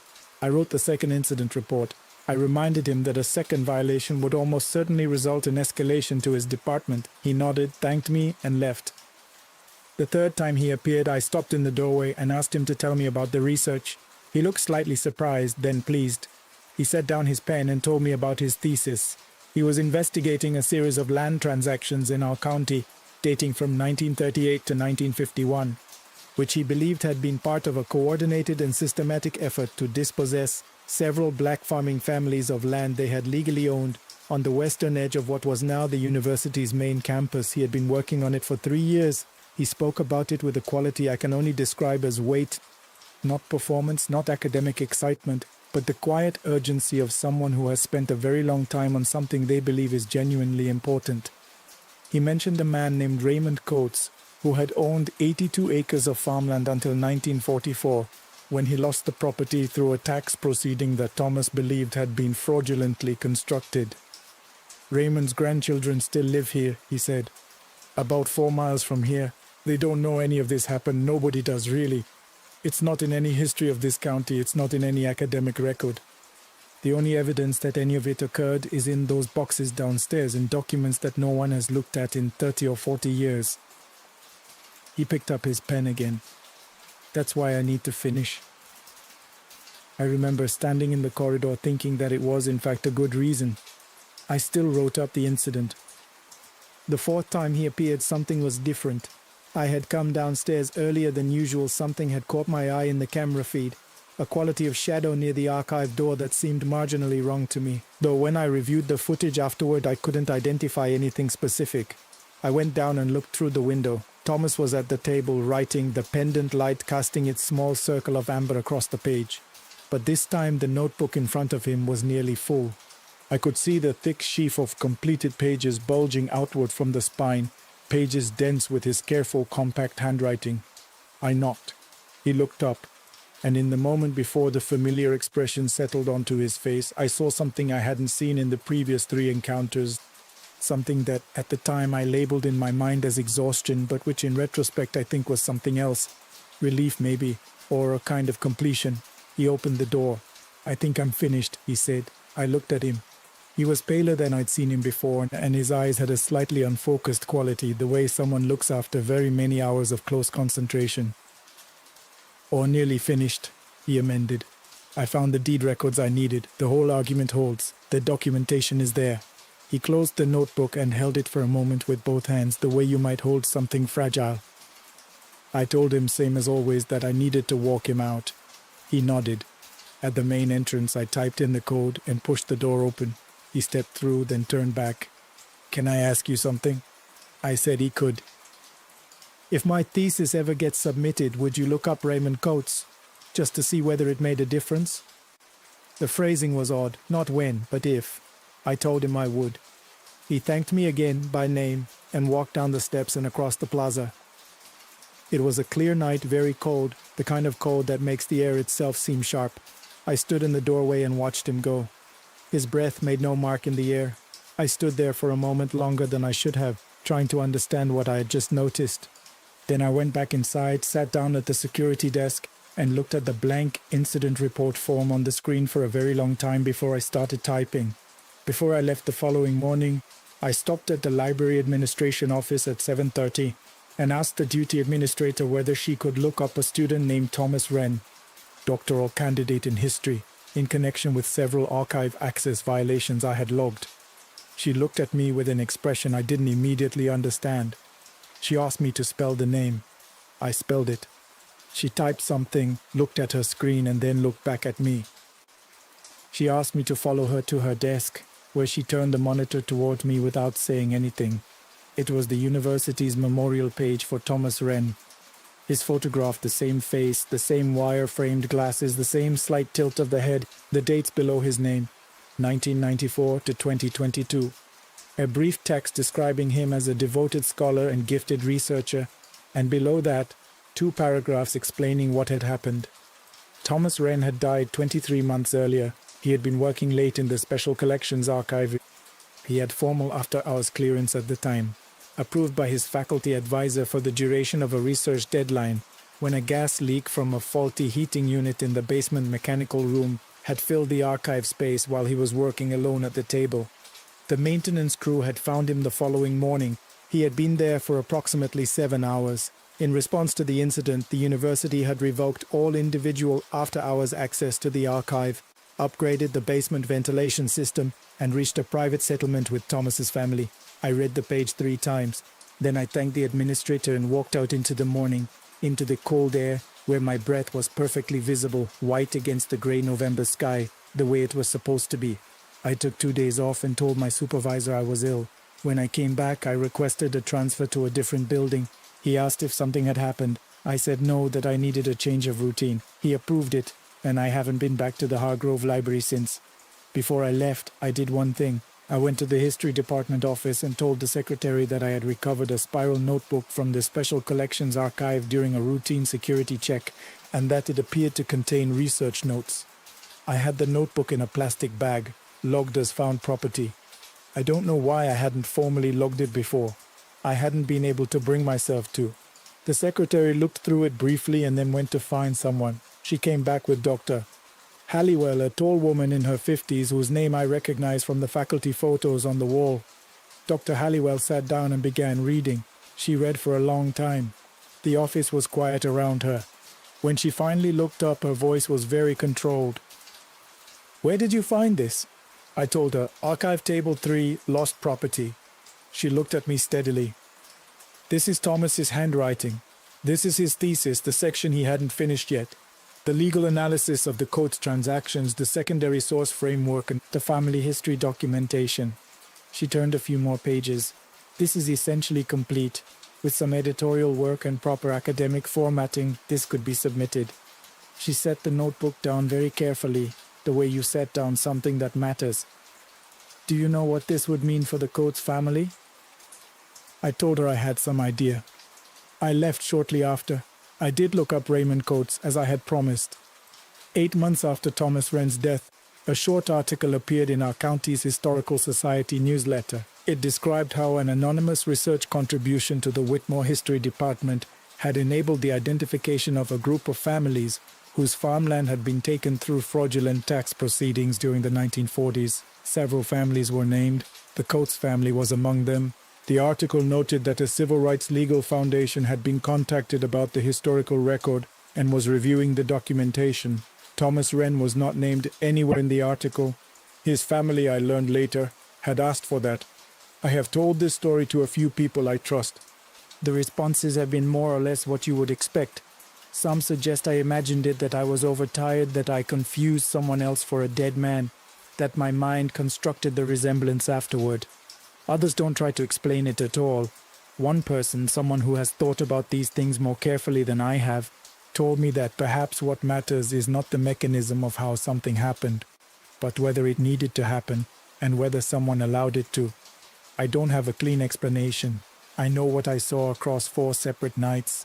I know what I found on that table. I know what was written in that notebook in Thomas Wren's careful, unhurried handwriting, his argument completed, his documentation in order, the names of the Coates family and a dozen others preserved in ink on paper in a room where he had died alone 2 years before. And I know that when he walked out of the library on that last night in air cold enough to make every breath visible, is left none. That is everything I can tell you. I've kept my promise to look up Raymond Coates. I'd like to think Thomas knows that. We continue, and I don't quite know how to begin this, which is strange because I've been turning it over in my mind for 4 years now, trying to find a first sentence that does it justice. The truth is there may not be one. Some things resist being contained in a sentence, some things resist being contained at all. What I can tell you is that the worst of it happened 4 years ago, but that the real beginning was in the summer of 2002 when my twin brother Owen disappeared from our grandmother's property in a hollow outside Cookeville, Tennessee. He was 9 years old, so was I. We shared a birthday July 11th, and that summer we'd spent it at Nana Rose's place. a white clapboard farmhouse sitting on 40 acres that had been in our family since my great-grandfather Eldon Carver acquired it in the 1930s. The land was beautiful if you didn't know its history. Rolling green hills, a creek that ran cold even in July, old-growth oaks that made the sky feel smaller and closer, like a quilt pulled down over the world. Out behind the vegetable garden and the tire swing, there was an old stone well sealed with a heavy iron grate that had supposedly been dry since before anyone in the family could remember. We'd been told never to go near it. Nana Rose was clear on that, not frightening clear, just final clear, the kind of voice that lets you know questions aren't part of the arrangement. That well is nobody's business. We accepted it the way children accept most adult prohibitions, completely for about a week, and then imperfectly forever after. Owen was the kind of boy who made friends with everything: stray dogs, elderly neighbors, afternoon rain. He had a gap between his front teeth that made his grin look lopsided, like his face couldn't quite contain how happy he was. He carried his Red Sox baseball glove everywhere, a catcher's mitt, child-sized, worn soft at the thumb from 100 hours of catch in our backyard. He slept with it tucked under his arm. He brought it to the dinner table. Our mother used to pretend to be exasperated about it, but I could tell she found it funny. I teased him constantly, the way you tease the person you love most when you're 9 years old and don't have any other vocabulary for it. He'd written his name on the inside of the glove in black marker, the letters uneven but deliberate, O-N-C. That was Owen. On the morning of August 3rd, 2002, our cousin Darren, 12 years old, the kind of age where you're old enough to feel responsible for younger kids, but not old enough to actually be responsible, suggested we go explore the back of the property. It was just past 7 in the morning, the air still cool, the sky that particular cloudless blue you only get in Tennessee before the heat arrives. Nana Rose was in the kitchen. My mother was asleep after working a double shift the week before. My father had stopped being part of the equation the previous Christmas, and that's all I'll say about him. Darren, Owen, and I walked out through the long grass past the garden, toward the oak grove and beyond. I remember dew soaking through the canvas of my sneakers. I remember a mockingbird doing impressions somewhere in the branches above us. Cardinal blue jay, something else I couldn't identify. Its whole identity a kind of cheer for borrowed theft. What happened next is something I've reconstructed almost entirely from what Darren told the police that afternoon, because my own memory of it stops being reliable right around that moment. I had fallen a little behind them. I'd stopped to watch a yellow butterfly resting on a blackberry branch, and Darren and Owen had gotten ahead of me, close enough to the well that they could see the iron grate. Darren said Owen knelt down to look through the grate. Darren said he stood back. Darren said Owen spoke his name. Just once, flat, not frightened, not excited. Just Darren, like he was reading from a list. And then Darren said something came through the grate. He couldn't describe it. He tried 4 different times across 2 police interviews and never got closer than a hand, but not a hand, too long, too dark, darker than shade. He said it reached up and touched Owen's face. Darren ran. He says he ran and didn't look back, and I believe him absolutely. He was 12 years old. By the time we returned to the well with Nana Rose and then the first police officers, Owen was gone. The search lasted 2 days. Volunteers came from town. Someone brought dogs, and I sat on the porch steps watching them work the long grass with their noses down, thinking with perfect childlike certainty that this was all a mistake, that Owen was about to come around the corner of the farmhouse with that lopsided grin and his glove held up like a trophy, and whatever the grown-ups were so upset about would dissolve in the fact of him standing there. They found him on the 2nd day. The iron grate over the well had been moved. The police spent time puzzling over this because it took 2 adult officers working together to lift it, and there was no good explanation. The well that was supposed to be dry wasn't. There was 6 feet of black water at the bottom, cold even in August, and Owen was in it. I won't describe what they found beyond that. The official cause of death was drowning. Nana Rose fainted when the officers told her. My mother made a sound I had never heard from a human being before and have spent 22 years trying to unhear. No one was ever charged. There was an investigation, and then there wasn't. Darren's account of what he had seen at the grate was noted in the police report as witness statements consistent with shock-induced perceptual distortion. I found a copy of that report when I was 19 and have thought about that phrase many times since. Owen was buried at the cemetery behind First Baptist in Cookville. We put his Red Sox glove in the casket with him, tucked under his right arm the way he always carried it. It seemed important. I didn't understand why at the time, and I'm not sure I understand now, except that some objects become so bound up with a person that separating them feels like a second death. The years after that were hard in the way years can be when the ground drops out from under a family and everyone has to keep walking anyway, pretending there's still something solid underfoot. My mother struggled. She wasn't a bad person. She was a person who had lost the one thing she couldn't survive losing and had to survive it regardless. My grandmother closed off the back section of the property with a fence and never went near the well again. Darren moved away when he turned 18 and we fell out of contact. Though I heard later that he'd married, had 2 kids, built as much distance as geographically possible between himself and the summer of 2002. I don't blame him for any of it. As for me, I drove trucks. I got my CDL at 23 and the work suited me in a way nothing else had since I was 9 years old. The highway is demanding but honest. It asks that you pay attention. It asks that you stay in your lane, watch your mirrors, respect the weight behind you. There's a meditative quality to a long haul that most people who've never done it wouldn't understand. The white dashes coming at you in a steady rhythm like something breathing. The radio a companion rather than a distraction. I ran routes mostly through the southeast, Tennessee, Kentucky, Georgia, sometimes Alabama, and up into Virginia. I was good at it. My dispatchers liked me because I was on time and I didn't complain. It let me think. It let me be alone in a way that felt chosen rather than imposed. I was 31 years old and had been working for a carrier out of Nashville for 3 years when I first saw Owen on the side of the road. I was coming back from a delivery in Sparta, running a stretch of Highway 70 through White County in late October. It was maybe 4 in the afternoon, and that slanted fall light that turns everything gold and slightly mournful. The road was empty in both directions. Trees pressed close on either side, the leaves already half gone, the branches making complicated shadows across the asphalt. I saw a figure on the shoulder, a child small, standing completely still. You're always slow for a child alone near a highway. I slowed. I leaned forward toward the windshield, and as I came closer, the figure resolved out of distance and laid light into something with a specific shape. A boy in a red jacket holding something at his side, something brown and round. A baseball glove. I hit the brakes. I sat in the cab for what felt like a long time with the engine running and my hands tight on the wheel, telling myself that I was tired, that the light was deceptive, that 22 years of grief had finally found a way to project itself onto a stranger child standing 200 feet away. I told myself all of that and then I got out anyway. There was no one on the shoulder. Just gravel and dead leaves and the sound of the mockingbirds starting up in the trees the moment I stepped out of the cab, loud and overlapping, every one of them imitating something else. I stood there until the cold got into my jacket. Then I got back in the truck and drove. I told myself it was nothing, a trick of light and longing. I believed this for approximately 3 weeks. I found the glove on my passenger seat on a Monday morning in mid-November. My truck had been locked in the freight yard all weekend. I know this because I had personally locked it Friday evening, checked the door twice the way I always do, and walked to my car across a yard monitored by 2 security cameras. When I climbed into the cab Monday morning and tossed my coffee thermos onto the passenger seat, the glove was already there. A Red Sox catcher's mitt, child-sized, worn soft at the thumb.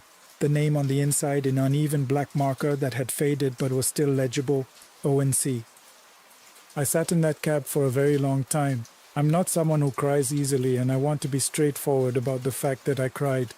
I took the glove to my mother that same afternoon. She went pale when she saw it, not the kind of pale that's a reaction so much as a withdrawal, the body pulling its blood somewhere safer.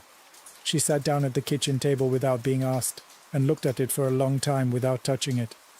"That's Owen's," she said finally. "I know," I said. "Callie." She looked up at me. "Something's been happening here too." She told me she'd been waking in the night without knowing why. Not from dreams, or not exactly from dreams, but pulled upright by something she couldn't name. She'd find herself standing in the kitchen or at the back door with no memory of having gotten there. Once, she said, she'd woken up sitting in her car in the driveway with the radio on, playing a melody she almost recognized, something half remembered from a distance, and her hands already on the steering wheel. I called Nana Rose that evening. She was 84 and still living alone on the Cookville property, which she had refused to leave for reasons she never fully explained. She sounded sharp on the phone, sharpened by age rather than dulled. When I mentioned the glove, she went quiet for long enough that I thought the call had dropped. "Come out here," she said. "Come soon, Callie." I drove to the farmhouse the following Saturday. Nana Rose made coffee the way she always had, strong enough to stand up to argument, and we sat at her kitchen table in the good quiet of an old house that knows how to hold silence without it becoming oppressive. She told me things she'd never told me before. My great-grandfather Eldon Carver had not come by the property honestly. The land had belonged to 3 black farming families who had worked it since Reconstruction. Good families, she said, with deep roots and a right to what they'd built. In the Depression years, Eldon had manipulated the debt those families carried, forced one sale through legal pressure that wasn't quite legal, cheated the other 2 outright with doctored papers, and a county clerk he'd paid off. One family, the Stillwater family, whose name also belonged to the creek that ran through the property, had not left quietly. The patriarch, a man named Absalom Stillwater, had gone to the well before they were removed from the land. He'd spoken over it. What exactly, Nana Rose didn't know, or said she didn't. But the meaning of what he'd done was this: this water is still ours. What comes from this water returns to us. I always knew something walked the edges of this property, she told me, her coffee cup held in both hands. I saw it through the years, a shape that wasn't quite a shadow, moving where it shouldn't be. I never named it to anyone because some things don't shrink when you name them. Some things only get more real. She looked at me steadily across the table. I believe it's been waiting for a reckoning, Callie. Something that got started needs to get finished. I drove home that evening with the glove on my passenger seat and a sensation in my chest like a watch spring wound too tight. 11 days later, at 3:30 in the morning, my phone woke me. It was my mother's neighbor, Mrs. Hargrove, an older woman who'd lived next door for 15 years and who did not call people at 3 in the morning for nothing. She'd looked out her bedroom window and seen my mother in the backyard in her nightgown, walking toward the tree line at the far end of the subdivision.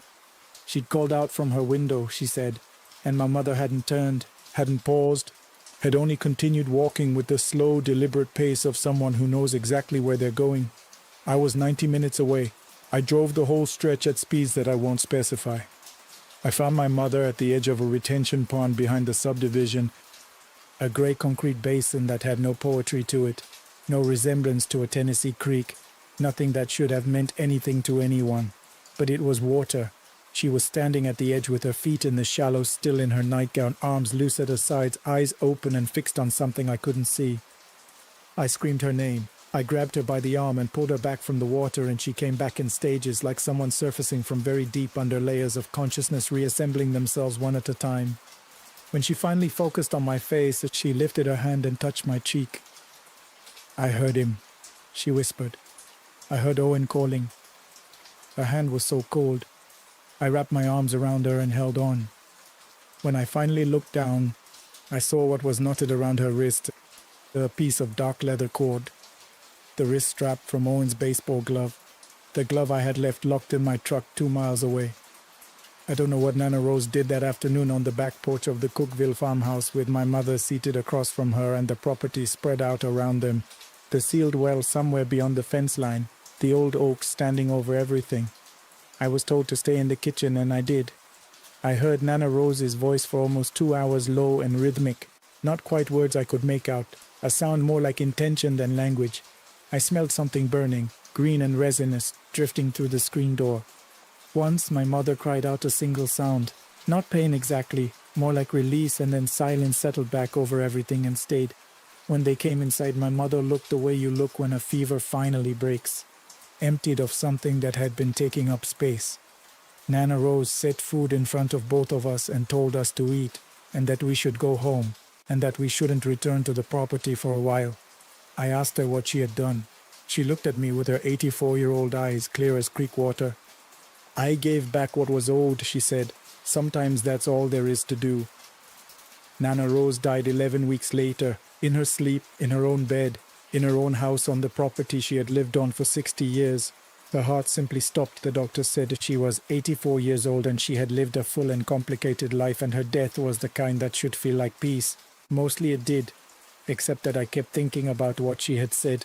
I gave back what was owed, and the way she'd said it, like a person who knew they were paying a price.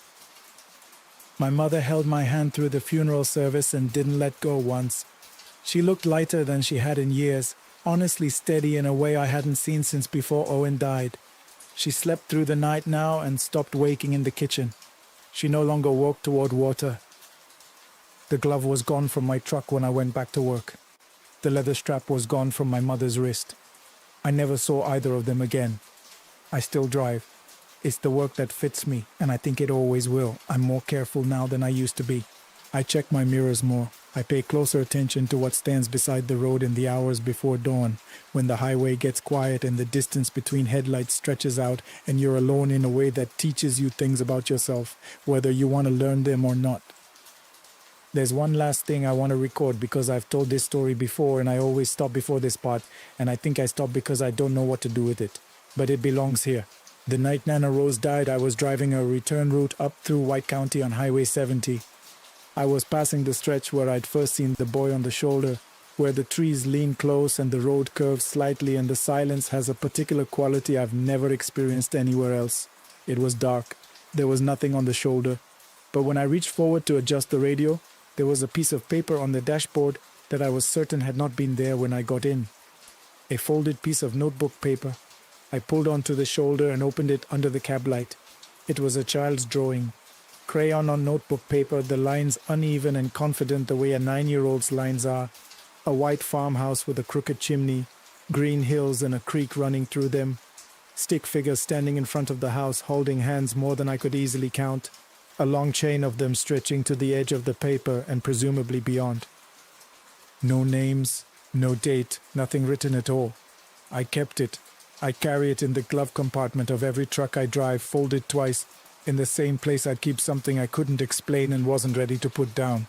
I've read enough now to understand some of what happened to my family, how grief becomes a door, how old wrongs stay open like wounds until someone finally closes them, how the things that follow us most relentlessly are the things we've never made right.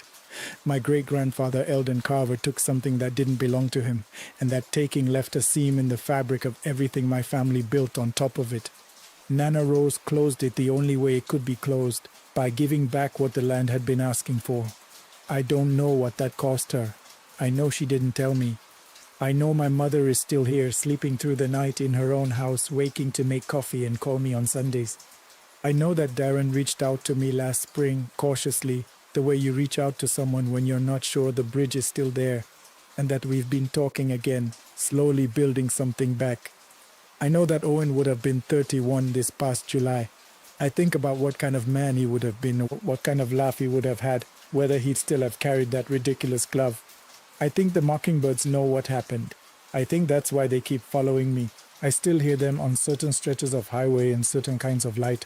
I still slow down when I see a child standing alone near the road. I still check my mirrors. And every time I reach into the glove compartment for a pen or a receipt or anything at all, my fingers find that folded piece of notebook paper first.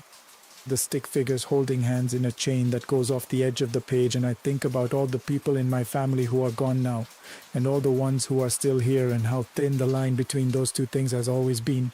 Nana Rose knew how thin it was. She walked right up to it and did what needed doing anyway. I'm grateful for that every single day. I try to be worthy of it. We continue. There are certain things you learn when you work the night shift long enough. You learn that silence has its own texture, that the quiet of 2 a.m. feels fundamentally different from the quiet of 4, heavier somehow, like the air itself has gotten denser while the rest of the world was asleep. You learn to trust your gut in ways you never had to during the day when everything is loud and lit and surrounded by other people. And you learn, maybe most importantly, that the things that make you uneasy in the middle of the night are almost always the things you should have paid more attention to from the very beginning. I want you to understand all of that before I tell you what happened, because context matters. I need you to know what my state of mind was, what my job was like, what kind of person I was before any of this started. I'm not the type to get spooked by small things. I've worked nights for the better part of a decade across 3 different jobs, and I have seen enough genuinely strange situations with rational explanations. I mean that I developed what I'd call a high threshold for alarm. Something has to get past that threshold before I take it seriously. What I'm about to tell you got past it, way past it. My name is Owen Bradley, and for the past 4 years, I have been working the overnight shift at Clearview Self-Storage, which is one of those large storage facility complexes you find on the outskirts of mid-sized cities, the kind with 3 floors of climate-controlled units, a glass-fronted security booth at the entrance, and cameras covering every inch of the property, including the stairwells, the parking lot, both loading docks, and all 3-floor corridors. We are technically open 24 hours. The office staff clocks out at 10 in the evening, though, and from 10 until 6 the next morning, it's just me in that booth with the monitors, the radio, a thermos that I refill twice a night, and whatever mood the building decides to be in. Most people don't use storage facilities at 3 in the morning, and when they do, there's usually a perfectly reasonable explanation. The man clearing out his late father's unit because he can't bring himself to do it during the day when people might see him cry. The woman who just left her husband and needs to retrieve documents she had the foresight to store somewhere he couldn't access. A small restaurant owner rotating dry goods between locations because that's the only window he has. Night people mostly. People in the middle of something difficult. People with things they need to put somewhere safe and quiet until they figure out what to do next. I had seen enough of that kind of customer that I stopped being surprised by any of it. Which is why when Claire Holloway first walked up to my booth on a Thursday night at the end of October, I wasn't alarmed. Not right away. It was 5 minutes to 1 in the morning. The temperature had dropped sharply that week. We were a few days from November, and the cold that particular year had arrived early and mean, and I noticed her before she reached the booth because something in the way she moved caught my eye on the parking lot camera. She was walking steadily across the lot from the direction of the street, not in a hurry, not looking around the way people do when they're nervous about being in a place alone at night. She moved with a kind of focused deliberateness that stands out when the whole world around you is perfectly still. She was a woman in her early 40s, I'd guess. Slim build, dark hair pulled back from her face, wearing a light grey wool coat that did not look warm enough for the weather. I buzzed her in, she walked up to the window, and she gave me her name. I typed it in. The account came up without any flags, and I could see the photo attached to the profile on my screen. It matched. She had a unit on the 3rd floor, Unit 114, climate-controlled, account in good stand with no outstanding balance. I printed a one-time access card, slid it through the window tray, and she picked it up. That was when I felt it. Not dramatically, it was just a brief contact, the kind that happens when you hand something to someone and their fingers brush against yours for a fraction of a second. But her fingers were cold, not the ordinary cold of someone who just walked in from the night air. I mean the kind of cold that makes you pull your hand back slightly before you even realize you've done it, because something in your nervous system registers it as wrong before your brain catches up. I remember thinking she must have been outside for a long time. I remember thinking she should have worn better gloves. She thanked me quietly and walked to the elevator. I tracked her on the monitors. 3rd floor, corridor heading east toward Unit 114, the small LED above the unit door going green, and then the door pulling shut behind her. She was inside for about 22 minutes. Then she came back out, walked the same corridor in reverse, took the elevator down, returned the access card through the drop slot without stopping at the window, and left through the front exit. No conversation, no issues, nothing I'd have any reason to write up in the nightly log. She came back the following Thursday night. Same time, give or take 10 minutes. Same light grey coat, same quiet approach across the parking lot. I almost didn't recognize her face until she was at the window and gave me her name, and then I realized she was the same woman from the week before. Same account, same unit, no flags in the system. I handed her the access card and again felt that same jarring cold, and this time, because I was slightly more alert to it, I watched her hands as she walked away. She kept them at her sides, loose and open. She didn't put them in her pockets, didn't rub them together the way you would if you were genuinely cold.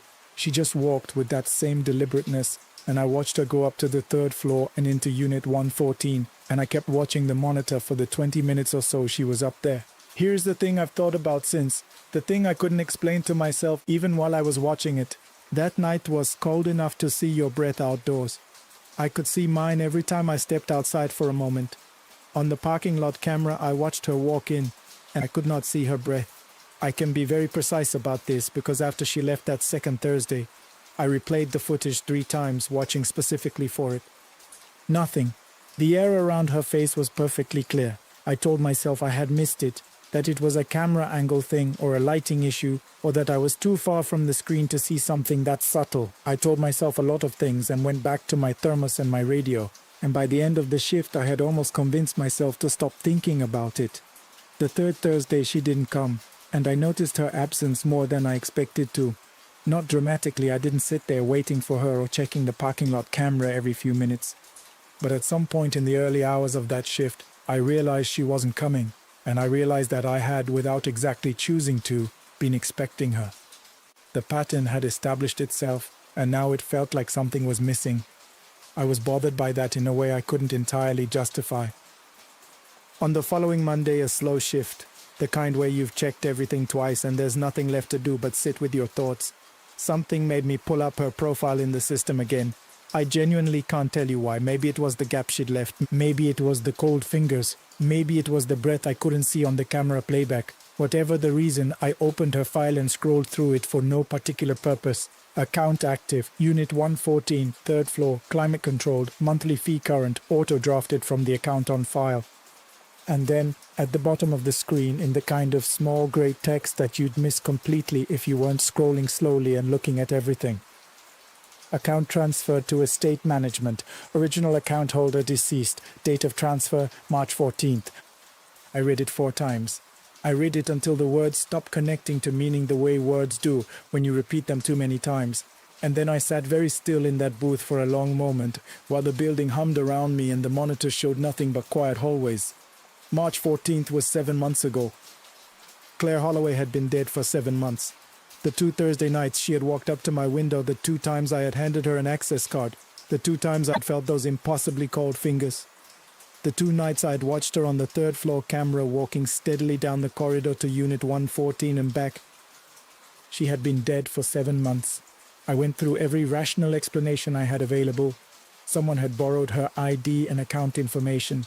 A relative who resembled her closely enough to match the profile photo, a system error that had attached the wrong name to a legitimate visitor. But each explanation unraveled when I pushed on it. Our system requires photo ID verification on accounts flagged for any kind of anomaly, and I had never flagged her account because there was nothing to flag. She had given me her name. I had found the account, the photo matched the face in front of me. I hadn't been fooled by a vague resemblance. I had compared a face to a photograph twice, and both times they were the same person. I did not go to management. I want to be honest about why. I was not sure I could explain what I had seen in a way that didn't end with me being referred to someone in HR for a mental health evaluation. So I said nothing.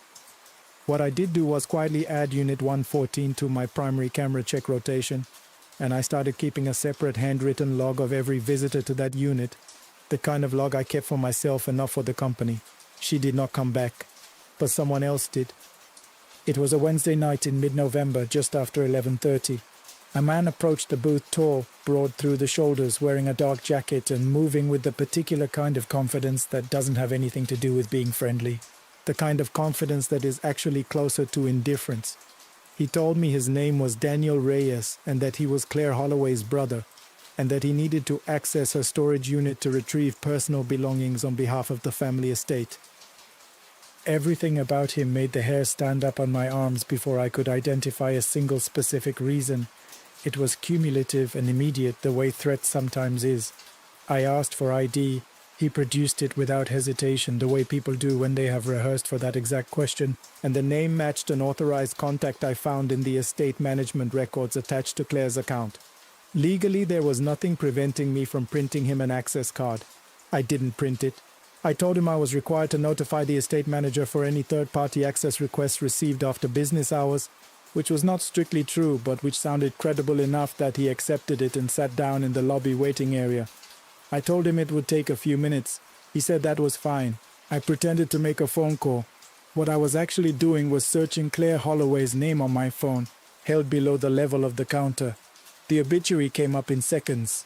Claire Holloway, 41 years old, survived by her parents and 1 daughter. No siblings listed, no mention of a brother. The news article that appeared alongside it was 4 paragraphs and had run in the local paper in March. Claire Holloway had been found in her apartment. The circumstances were described as suspicious.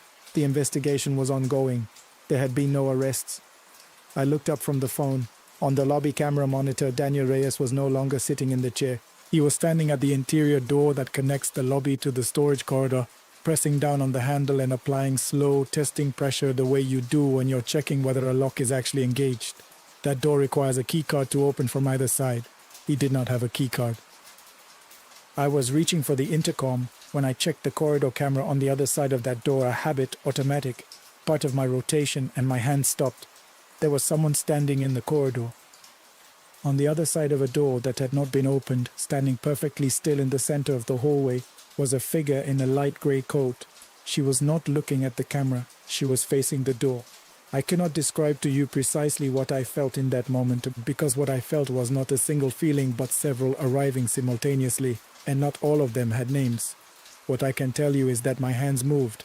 I reached under the desk and pressed the silent alarm, the one wired directly to the police dispatch line, reserved for genuine emergencies. And then I pressed the intercom. "Sir, I'm going to need you to step away from that door." He turned toward the lobby camera slowly. Whatever expression he had been wearing before was gone. What replaced it was harder and flatter. "Open the door," he said, not a request. "I can't do that, sir. The estate representative wasn't reachable. We'll need to reschedule." He looked at the lobby door, the exterior one, leading back to the parking lot, and then he looked at the door to the corridor, and I could see him calculating something. Then he reached into his jacket. Every alarm in the building went off at once, not the silent alarm I had pressed, which has no audible component. I mean every alarm, every motion sensor triggered simultaneously at every door contact alarm in all three corridors, the fire suppression warning system, the emergency strobes in the hallway, all of it shrieking and flashing in a single overwhelming wave. The overhead lights in the lobby died. Emergency lighting kicked on, bright and cold and institutional. The noise was absolute. Daniel Reyes ran. He hit the exterior door hard enough that I heard it over the alarms, and he was across the parking lot and through the street entrance before I could have done anything to stop him, even if I'd wanted to. 2 patrol units arrived less than 7 minutes later, responding to the silent alarm. He had made it less than 3 miles before they found him. I gave my statement to the officers that night, and a more formal one 2 days later to detectives who drove out specifically to speak with me. They were careful about what they told me, the way investigators always are when a case is still open, but they confirmed enough. They had been looking for Daniel Reyes in connection with Claire Holloway's death for most of the year. The case had moved significantly forward in the past week, following information that had directed them toward the storage unit. I didn't ask what information. I didn't ask where it had come from. I had a pretty good idea. I never mentioned what I had seen on the corridor camera to the detectives. I told them about the alarms, and they attributed the simultaneous triggering to an electrical fault, a surge in the old wiring. Probably the building was 20 years old, and I let them have that explanation. It was a reasonable one. Before I left at the end of that shift, I went back through the corridor camera footage one more time. I had already reviewed it twice since it happened. The recording quality at night is functional but not perfect enough to see clearly, not enough to catch everything. I went through that 30-second window frame by frame, the 30 seconds between when I first checked the hallway and when the alarms went off. Most of the frames show an empty corridor, but in 4 consecutive frames, 4 seconds, covering the period when Daniel Reyes had his hand on that door and was beginning to calculate his next move, there is a figure in the hallway. The camera angle doesn't give you a face, just a grey coat and someone standing very still, and the clear, unmistakable impression of a person who is not going to move out of the way. I saved those 4 frames to a personal drive. I've looked at them many times since. I don't know exactly what I'm looking for when I do. Unit 114 has been empty since December, when the estate finalized and cleared it out. Whatever was in it, whatever she had stored there, whatever she had come back to check on in those 2 quiet Thursday hours is gone. The unit sits empty now, and I pass it on my camera rotation every single night, and it is always just an empty room with white walls and a concrete floor, and a small LED above the door that stays red because no one has any reason to open it. I think about those 2 visits more than I probably should. I think about what she might have known or suspected about what was coming. I think about whether she had already put things in motion before she came back, or whether coming back was itself the thing that set everything in motion. I think about the fact that she never looked directly at me, not really, and I wonder now whether that was consideration on her part Whether she understood somehow that looking at me directly would have frightened me into doing something stupid. I don't pretend to understand how any of it works. I'm a night security guard at a storage facility. Understanding how the dead navigate unfinished business is well outside my area of expertise. What I can tell you is what I observed, and what I observed was this. She came back twice to a place that mattered to her, doing something I couldn't see and didn't understand. And on the night when someone came to use that place against her, to erase the last physical trace of what had been done to her, she was there. She was standing in that hallway, and she did not step aside. I still work the night shift at Clearview. I'll probably work it for another several years, until something better comes along, or I get tired of thermoses and quiet hallways. I check that third-floor corridor camera every Thursday night, a little longer than I check the others. I can't tell you exactly why.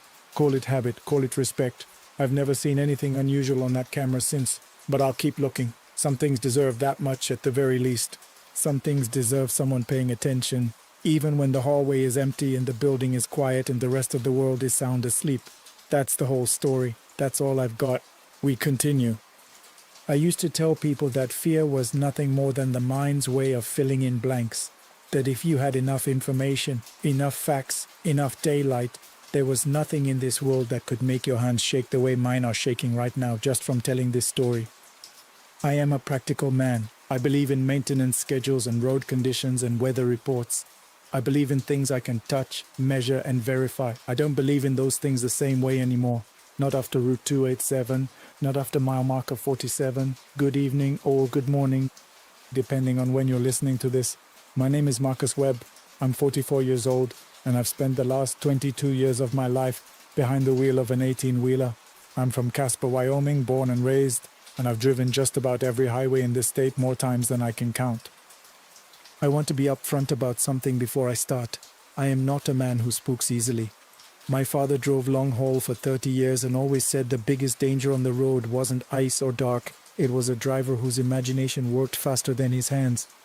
I grew up believing that. I still believe parts of it. But there are things I cannot explain. Things that happened on the night of November 9th on a stretch of Route 287 that runs through the Wind River Range between Dubois and Riverton that I have replayed in my mind every single night since. Things that made me sell my rig, walk away from a career I had dedicated my entire adult life to, and refuse under any circumstances to drive that route again. Route 287 through the Wind River corridor is what we call a dead corridor. That's not a ghost story term. That's just what drivers call roads, where the cell signal dies, the radio gets unreliable, and the distance between gas stations feels like a punishment designed specifically for you. It is beautiful in the day. Genuinely, almost painfully stunning mountains on both sides, the kind of sky that makes you feel small in a good way. But at night, and especially in November, when the early dark comes in fast and the temperature drops without warning, it is one of the loneliest stretches of pavement I have ever known. I had run this route maybe 60 or 70 times over my career. A contract with an agricultural company out of Casper had me hauling feed and supplies west toward Lander, and sometimes further out toward the Idaho line. I knew every curve, every pothole the county had never bothered to fix, every gas station that closed before 8 p.m. and every one that stayed open. I had driven this road tired in snowstorms once with a busted left headlight and nothing but a prayer and 20 years of muscle memory. So when they gave me the November 9th run, I didn't hesitate. Pick up in Casper at 5 p.m., westbound delivery in Lander by midnight, routine, clean, easy. The first hour of the drive was unremarkable. The heater in the cab was working well for once. I had a full thermos of decent coffee, and I had an old country music playlist going through the Bluetooth. The load was stable and strapped clean. The sky was clear for about 40 miles until it wasn't. Around mile 180, the clouds came in from the northwest fast. The way Wyoming clouds move, like they're late for something. The temperature on my dash gauge dropped 7 degrees in less than 10 minutes. I noted it, adjusted my speed, and kept my eyes on the road. I'd seen worse 100 times. I passed the turnoff for Togoti Pass around 7:15 p.m., which put me roughly on schedule. The stretch ahead, the deep corridor through the Wind River Range, was about 90 miles of nothing. No towns, no services, a handful of pullouts, and the occasional Forest Service road cutting off into darkness that seemed to go on forever. At approximately 7:40 p.m., my CB radio crackled to life. Now, CB activity in that corridor isn't unusual. Truckers still use it. hunters coming in off late season, the occasional rancher with an old rig. But what came through wasn't a conversation, and it wasn't on any channel I'd set. Just static at first, the kind that sounds like white noise with texture, like it has weight to it, and then underneath it, something that made me reach for the volume dial. It sounded like a child counting, not clearly, not in a way where I could make out every number, but there was a rhythm to it, a cadence, the unmistakable sing-song of a kid playing a counting game. One of those games like hide and seek, where you count before you go looking. I turned the volume up. The counting stopped. Static, then nothing. I told myself it was bleed over from another frequency. Baby monitors sometimes bled onto CB bands, especially in remote areas where the terrain bounced signals in unpredictable ways. It was an unusual explanation, but not an impossible one. I turned the radio down and kept driving. By 8:10 p.m. I was deep in the corridor. No other vehicles in either direction for as far as my headlights could tell me, which wasn't unusual on a Tuesday night in November. The beams punched about 400 feet into the dark ahead, and beyond that was just the vague outline of tree line closing in on both sides of the road, the mountains above them invisible against the overcast sky. I noticed mile marker 47 the way I always noticed it, which is to say, almost not at all. A small green sign on the right shoulder, partially obscured in season by overgrowth. I had passed it dozens of times without a second thought, except this time there was something standing next to it. I saw it for no more than 2 seconds before the truck's movement carried me past. My brain processed it the way it processes unexpected input on a familiar route slowly, with a kind of reluctant disbelief. A figure, standing at the shoulder, close to the marker, facing the road, too dark and too brief for detail. I told myself it was a hitchhiker, which would have been unusual at that location and hour, but not impossible. Hunters got stranded, people had car trouble on side roads all the time. My mirrors showed nothing. The shoulder behind me was empty. I reached for my phone and tried the Wyoming Highway Patrol non-emergency line, mostly out of instinct. If someone was stranded out there on a cold November night, it wasn't my job to stop, but it was someone's job to know. The signal meter showed 1 bar, then none. The call failed before it connected. I drove on. 15 minutes later at 8:25 by my clock, I saw her again. I know how that sounds. I knew how it sounded in the moment, too. I went through every rational possibility in order, the way my father taught me. I had passed a different sign. I had seen a different person.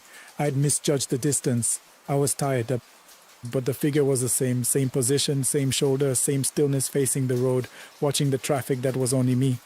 And this time, as my headlights swept over her, I had just enough time to register 2 things. She was a woman, middle-aged, and she was wearing no coat, in 28-degree weather, on a highway in the Wind River Range, at 8:25 in the evening, no coat. I pulled over, I know. I am aware it wasn't a smart move. But 22 years of driving builds a particular conscience about roadside distress, and that conscience isn't easy to argue with at 8:25 on a cold night. I left the engine running, the hazards blinking, and climbed down from the cab. The shoulder where she had been standing was empty. I stood there for a long moment, my breath fogging in the cold.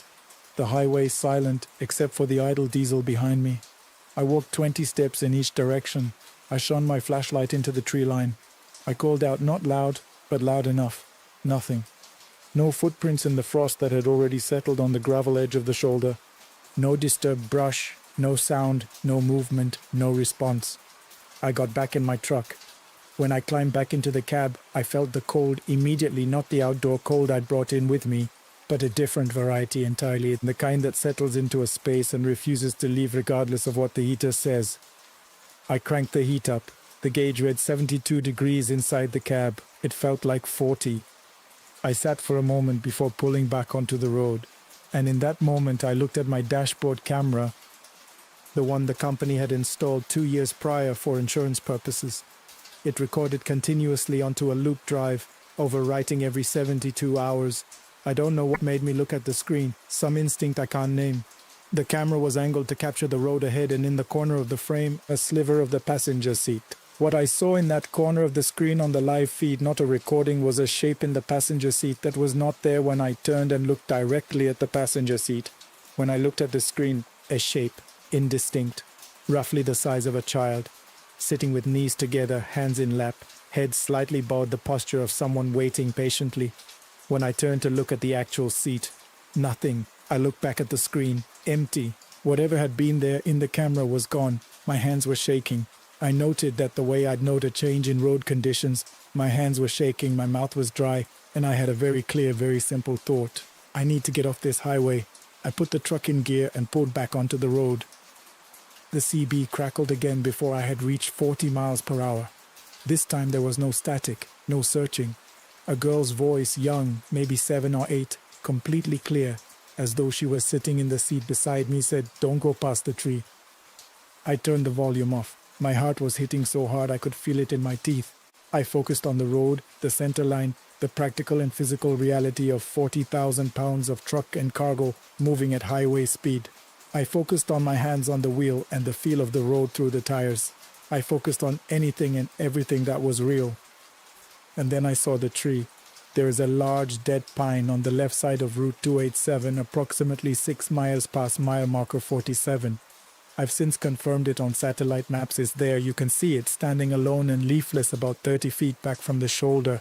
Its branches spread out like arms that have been reaching for something for a very long time.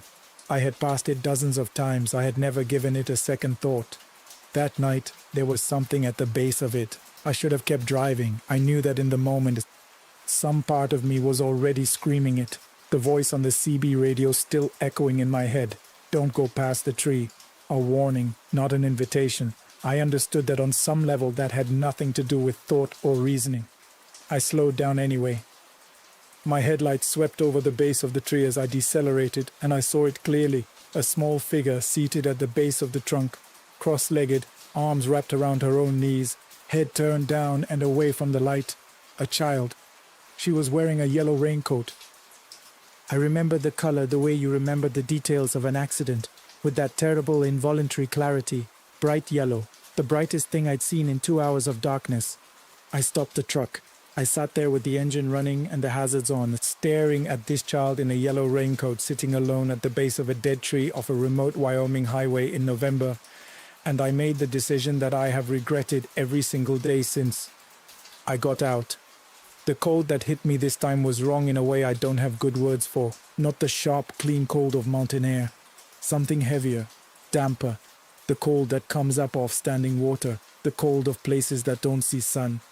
I walked toward the tree with my flashlight in my right hand, gravel crunching under my boots. The girl didn't move as I approached, didn't flinch at the beam, didn't look up. I stopped 10 feet from her. "Hey," I said. My voice sounded strange to me, too small for the space around it. "Are you okay? Are you hurt? Is there someone with you?" She didn't answer. I took 2 more steps. "I'm a truck driver. I can get help. I can call someone." And then she looked up. I have tried to describe this in the months since. I've sat with my wife at the kitchen table at 2 a.m. and tried to find the words, and I've come close, but I've never gotten it exactly right. What I saw was wrong in the specific way that things are wrong when something has studied normalcy without fully understanding it, like a copy that missed something essential about the original. The face was not monstrous, it was not disfigured, it was simply profoundly incorrectly assembled, and the eyes were too wide and too steady, and they were looking at me with an expression that I can only describe as recognition. Not the recognition of a lost child who has found help, but something older and far more deliberate. She smiled. And when she smiled, the counting began, the same sing-song rhythmic counting from the CB radio, except that now it was coming from everywhere simultaneously, from the tree above me, from the darkness to my left and right, from the road behind me, surrounding me completely, the way sound surrounds you in a place with no escape direction. I was already running. I don't remember making the decision to run. I remember the gravel under my boots and the cold in my lungs and the step up to the cab and the gear shift and the accelerator. And I remember that my door was not fully closed when I hit 30 miles per hour. I pulled it shut without slowing down. I drove. I did not look in the mirrors. I did not look at the camera screen. I did not touch the CB radio. I fixed my eyes on the center line, and I drove at 70 miles per hour through 2 significant curves that I knew were there and compensated for on muscle memory alone, because I was not capable of anything more deliberate than the single repeating instruction that had replaced every other thought in my mind. Keep moving. The counting faded around the 2-mile mark. Or maybe I simply stopped being able to hear it over the sound of my own breathing and the engine. Either way, by the time I passed mile 55, The road ahead was just a road, dark, cold, empty in both directions, but only a road. I reached Lander at 9:58 p.m., an hour early. The dispatcher at the yard, a young guy named Trevor I'd worked with a handful of times, looked at me when I climbed out of the cab and asked if I was all right. I told him I'd hit some ice and it had rattled me. I didn't tell him the rest. I wasn't ready to say it out loud. I wasn't sure I'd ever be ready. It wasn't until I got to the motel and sat on the edge of the bed with every light in the room on that I noticed what was on the passenger seat. A single yellow button, bright yellow, the kind used on children's rain gear, sitting in the center of the passenger seat, which I had confirmed was empty when I left Casper that afternoon. I always checked the cab interior before a long run. That seat had been empty. I did not sleep that night. I reported the experience to the Wyoming Highway Patrol the next morning, in as measured and factual a way as I could manage.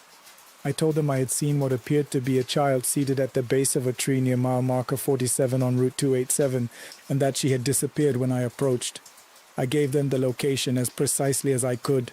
They sent a unit, no child, no evidence of anyone having been at that location. The officer who called me back was professional and polite and clearly believed I had been exhausted and mistaken. I requested my dash camera footage from the company. There had been a technical issue, they said. The drive had corrupted. 72 hours of footage gone. The IT coordinator said it happened sometimes with the older units in extreme cold. I drove for 3 more weeks after that night. Short runs, daytime only, close to Casper. I kept the CB radio off the entire time. I didn't take a single night route. Then I stopped. People have asked me since I quit whether I think I made the right call. Whether I regret walking away from 22 years of work over one night on one road. The honest answer is that I don't fully know what happened on Route 287 on November 9th. I cannot tell you what that child was, or whether she was a child at all. I cannot explain the voice on the CB radio or the shape on the camera screen or the button on the passenger seat. What I can tell you is that something shifted in me on that road. Something that I have come to accept is not going to shift back. I still have the button. It's in a small box in the top drawer of my nightstand. Sometimes at night, when I can't sleep, which is more nights than I'd like to admit, I take it out and hold it in my palm, and I remind myself, whatever happened out there, I am home. I made it home. To everyone listening tonight, I am not asking you to believe me. I know how this sounds.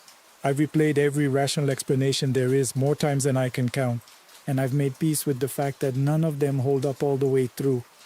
But if you ever find yourself driving westbound on Route 287 through the Wind River corridor, and maybe you will, because it is a genuinely beautiful road in the daytime, and the world doesn't stop needing things moved from one place to another just because one driver stopped doing the moving. If you ever find yourself out there on a cold November night, and you see a green sign on the right shoulder that reads mile marker 47, keep driving. Don't slow down for anything standing at that shoulder. And if you hear a child's voice on a frequency that has no business working, turn the radio off. Don't try to make sense of it. Don't turn up the volume. And whatever you do, whatever you see at the base of that dead tree by the side of the road, do not stop. Do not get out. Do not let her look up. Just keep driving. Hello everyone. It's really good to be here, and thank you for listening. My name is Claire. I'm 31 years old and I work as a traveling physical therapist, which basically means I'm contracted to rotate between rural clinics across the Midwest, filling in wherever there's a staffing gap, and it sounds more glamorous than it is. What it actually means is that I spend an embarrassing portion of my life alone in a car on highways that most GPS systems seem personally offended to acknowledge exist. I want to make something clear before I get into this. I am not the kind of person who believes in the paranormal. Or I should say, I wasn't. I was raised by a mother who was a registered nurse and a father who taught high school chemistry, and between the two of them I was given a pretty firm foundation in the idea that if something strange happens, there is always a rational explanation waiting around the corner if you're patient enough to look for it. That belief served me well for 30 years. Then October happened and I'm not sure what I believe anymore. At the time of the incident, I was driving back from a clinic in a small town called Millhaven, which sits about 90 miles outside of Des Moines, Iowa. I'd been working a 12-day stretch covering for a therapist who had gone on emergency medical leave, and that evening I had just finished treating my last patient of the day, a 74-year-old farmer recovering from a hip replacement who, bless him, had refused to do his exercises all week. and then acted surprised when his range of motion hadn't improved. By the time I packed my equipment, returned the company car key to the front desk, signed out and actually got on the road, it was a little after 11 at night. My apartment was in Ames, which under normal circumstances is a drive of roughly an hour and 40 minutes. That night, though, the conditions were far from normal. A storm had been building since mid-afternoon, and by the time I merged onto Route 30, it had opened up completely. The kind of Iowa rain that comes in horizontal sheets and turns headlights into something more decorative than functional. I remember turning the radio up louder than I needed to because the silence underneath it felt heavier than usual, and the wipers on the rental car I was driving weren't fully keeping up. I'm telling you all of this because I want you to understand that I had every reason in the world to already be on edge before any of this started. I was tired, I was driving in bad weather on a road I didn't know well, and it had been about 6 weeks since my father passed away from a cardiac event, which is still very fresh. I mention him because he becomes relevant later, and because it's important to understand that I was already in a somewhat fragile state of mind. I don't say that as an excuse, I say it because it's honest. It was somewhere between mile marker 47 and 48 around 11:40 at night when I saw him. At first I thought it was a deer. Your brain does that on dark rural roads. It sees a shape and immediately reaches for the most familiar explanation. But the shape was too tall and too upright, and by the time my brain caught up to what my eyes were actually seeing, I had already slammed the brakes so hard that the back of the car fishtailed slightly on the wet asphalt before straightening out. My heart was absolutely hammering. Standing in my lane, not on the shoulder, in my lane, was a man. He was facing me head-on, caught in my headlights like a deer himself, one arm raised with his palm out as if asking me to stop, which, in fairness, I almost hadn't. I came within what felt like 15 feet of him before the car stopped moving. For a moment, neither of us moved. The rain was hammering the roof of the car, and I couldn't see him clearly through the water sheeting down the windshield, but I could see the silhouette of him, tall, lean, wearing what appeared to be a dark jacket. He lowered his arm slowly, then he walked around to the passenger side of the car. Everything in my training as a solo female traveler said to lock the door and drive, and I know that I've had that conversation with myself 100 times in the abstract. But there are abstractions, and then there is a real human being standing in the pouring rain on an empty highway at midnight, and in that moment the calculus changes in ways that are hard to explain unless you've been there. He was alone. There were no other cars on the road. The nearest town was at least 12 miles back. I unlocked the door. He got in. He appeared to be somewhere in his mid to late 40s with dark hair that was graying at the temples and a face that was composed and calm in a way that I found both reassuring and oddly out of place given the situation. He was wearing dark slacks, a navy blue fleece jacket and work boots, regular clothes, nothing alarming. "I'm sorry to scare you," he said. His voice was low and even, not breathless or panicked the way you'd expect from someone who had just been nearly hit by a car. "My truck went off the road about a mile back. I've been walking for a while." "Are you hurt?" I asked. "No," he said and smiled slightly. "I'm fine. I just need to get to Halverson. There's a gas station there. I can make some calls." Halverson was a small community about 14 miles up the road, which I had passed through on my way to Millhaven, and knew had a 24-hour truck stop just off the main road. It was on my way. I told him I'd take him there. I pulled back onto the road, and for a few minutes neither of us spoke. I had turned the radio down when he got in, a reflex, and now the silence felt oddly comfortable rather than tense. I was watching him from the corner of my eye the way you do when you're trying not to be obvious about it. The wipers were still working and the rain was still coming down hard. "Awful night to be outside," I said because I felt the need to say something. "It is," he agreed. "Then you just came from Millhaven." It wasn't a question.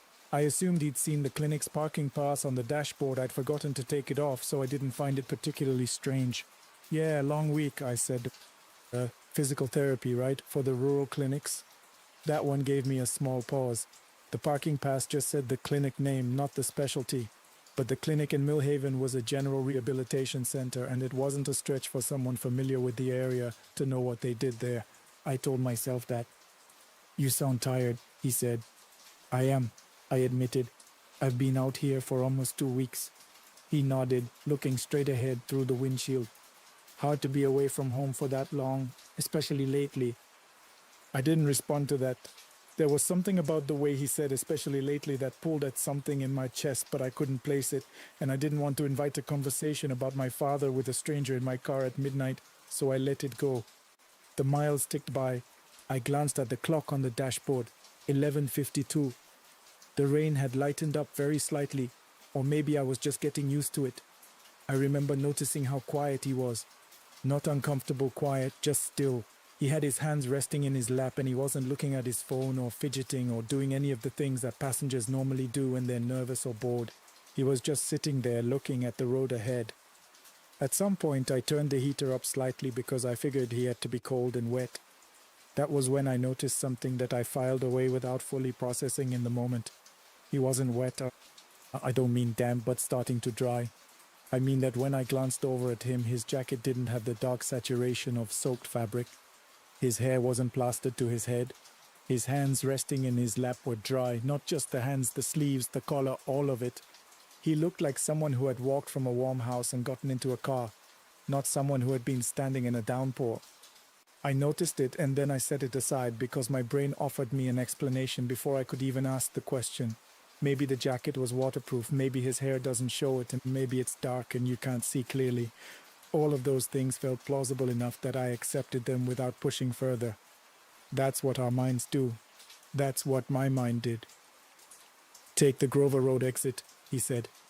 I glanced at the upcoming sign. Grover Road. I didn't recognize the name. "I thought you wanted to go to Halverson," I said. "That exit's another few miles up." "This is faster," he said. "Grover Road connects about 2 miles down. You'll see." I had no reason to doubt him. He presumably knew the area better than I did. He'd said his truck had gone off the road back there, which implied he traveled that route regularly. I took the exit. Grover Road was narrower than Route 30 and unlit with trees pressing close on both sides. The kind of road that feels like it was made for daytime and tolerates nighttime only reluctantly. I slowed down significantly. "Just stay on this road," he said. We drove in silence for a couple of minutes. The rain had dropped to a soft, steady patter, and I could hear it more clearly now without the noise of the highway. At some point, I realized that I had been recording a voice memo. I do this habitually when I'm driving and want to note something about a patient before I forget. And it had been recording since before I'd picked him up. I didn't mention it. I just noted it and kept driving. "Your father," he said. I looked at him. "He wanted you to know he's not in pain anymore." He said it the same way he'd said everything else, calmly, without preamble, without the tentative tone of someone floating a sensitive topic, just a statement of fact. He said you've been blaming yourself for not being there when it happened. The car felt very cold all of a sudden. "I don't know what you're talking about," I said, and I'm not proud of it, but my voice came out thin and strange. "You were in Wichita on contract," he said. "You were doing your job." He knew that. He was proud of that. He paused. "His name was Gerald." I pulled the car over. I don't remember making the decision. The car just stopped and my hands were gripping the wheel and I was staring straight ahead, and everything, the road, the trees, the rain on the windshield, was blurring in a way that had nothing to do with the weather. "How do you know my father's name?" I asked. When I turned to look at him, the passenger seat was empty. Not in the way that someone gets out of a car when you're not looking. The door hadn't opened. There had been no movement, no sound, no displacement of the air the way there would be if a person had shifted and exited. He was simply gone. The seat was empty and the seatbelt was neatly in its holder as if it had never been touched. I sat there for what felt like a long time but was probably only 30 or 40 seconds. Then I turned the car around and drove back to Route 30 as fast as I felt safe doing, got back on the highway, and drove directly to the Halverson truck stop. I don't think I breathed normally until I saw the lights of the place. I sat in the parking lot for a few minutes before going inside. When I finally felt steady enough, I walked in and asked the woman at the counter, a heavy-set woman in her 50s with reading glasses pushed up on her head, if I could speak to someone from the county sheriff's office. She looked at me for a moment and picked up the phone. A deputy arrived about 20 minutes later. I told him the whole story. I gave him a description of the man, told him where I had picked him up, described the Grover Road exit, described the jacket and the boots. The deputy listened without interrupting, which I appreciated. And when I finished, he asked me a few clarifying questions. Then he turned a page in his notebook and was quiet for a moment. He told me that the stretch of Route 30 around mile markers 45 through 49 had what he called a history. Not accidents exactly, or not just accidents. He said that over the years there had been multiple reports from drivers who had picked up a passenger in that stretch who then disappeared from a moving vehicle, and that the descriptions were consistent enough that they had documented them. Dark jacket, grey at the temples, calm manner, knew things he shouldn't have known.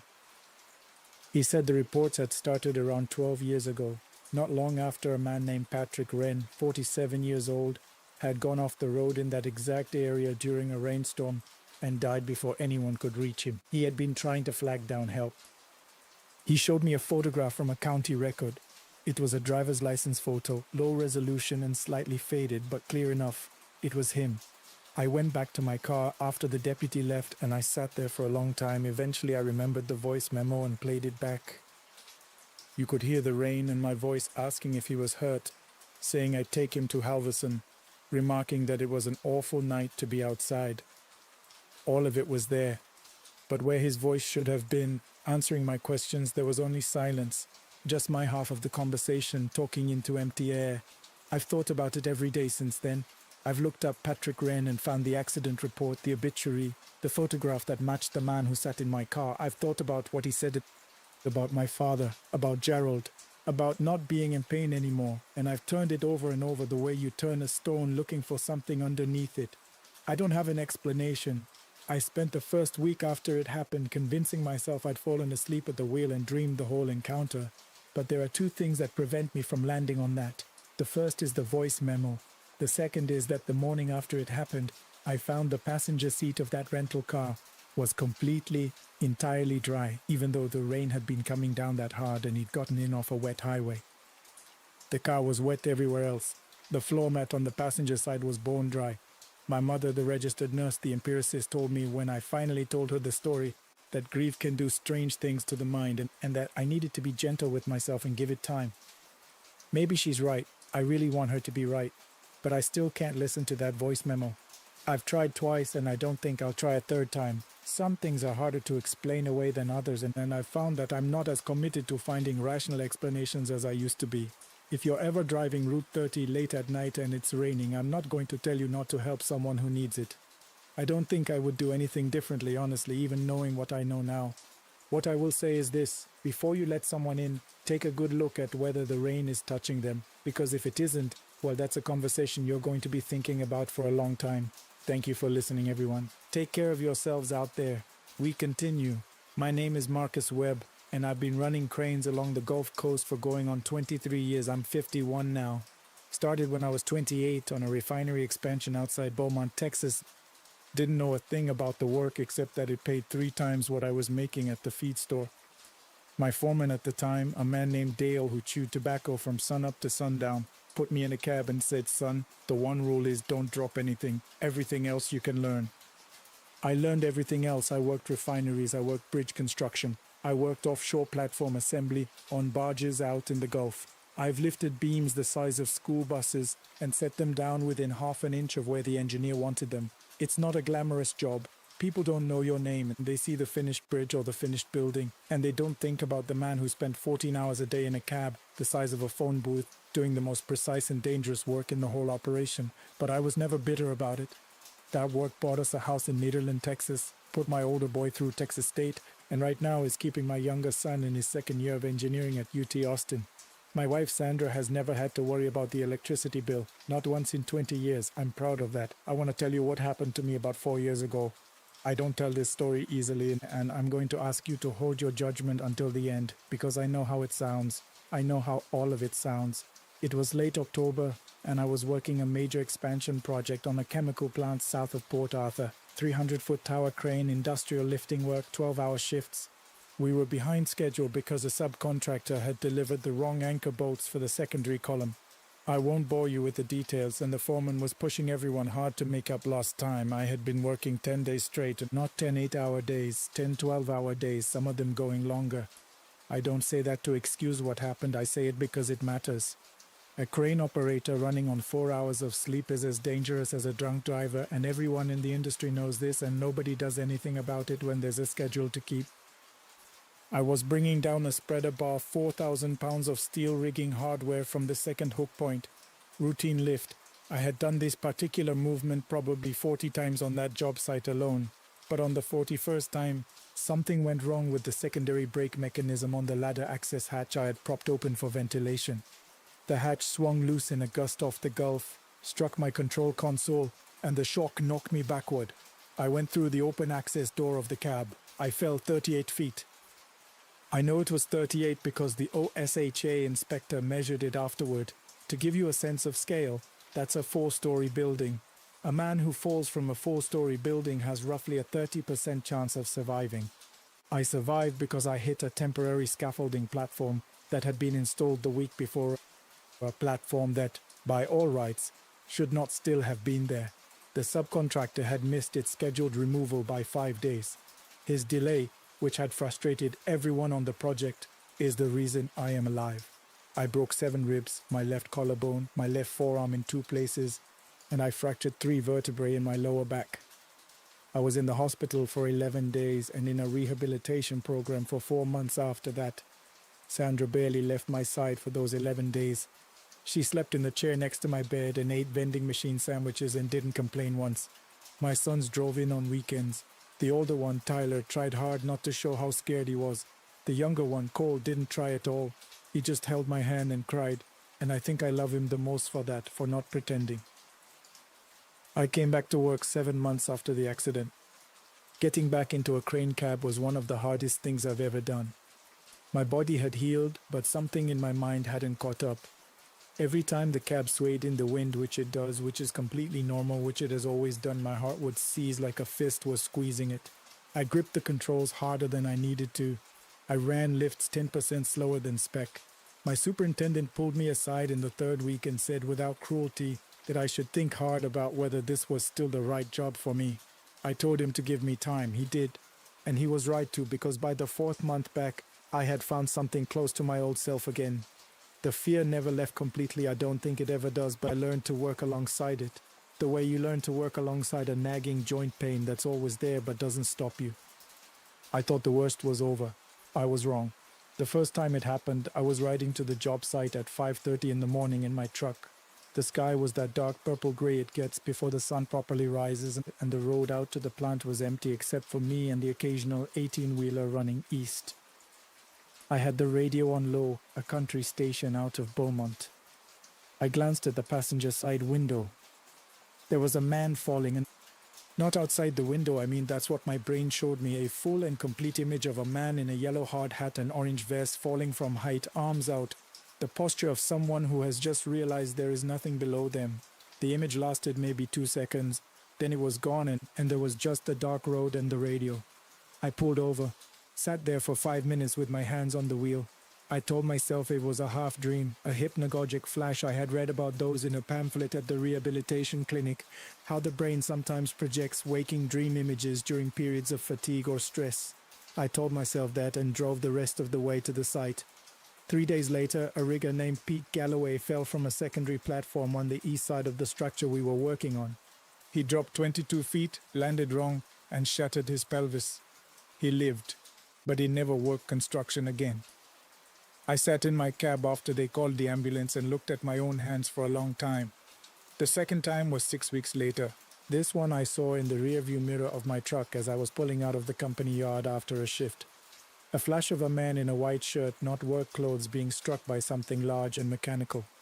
It was gone before I could make sense of it. The image was more violent than the first, and I felt sick in a way I couldn't explain. 9 days later, I saw the story on the local news.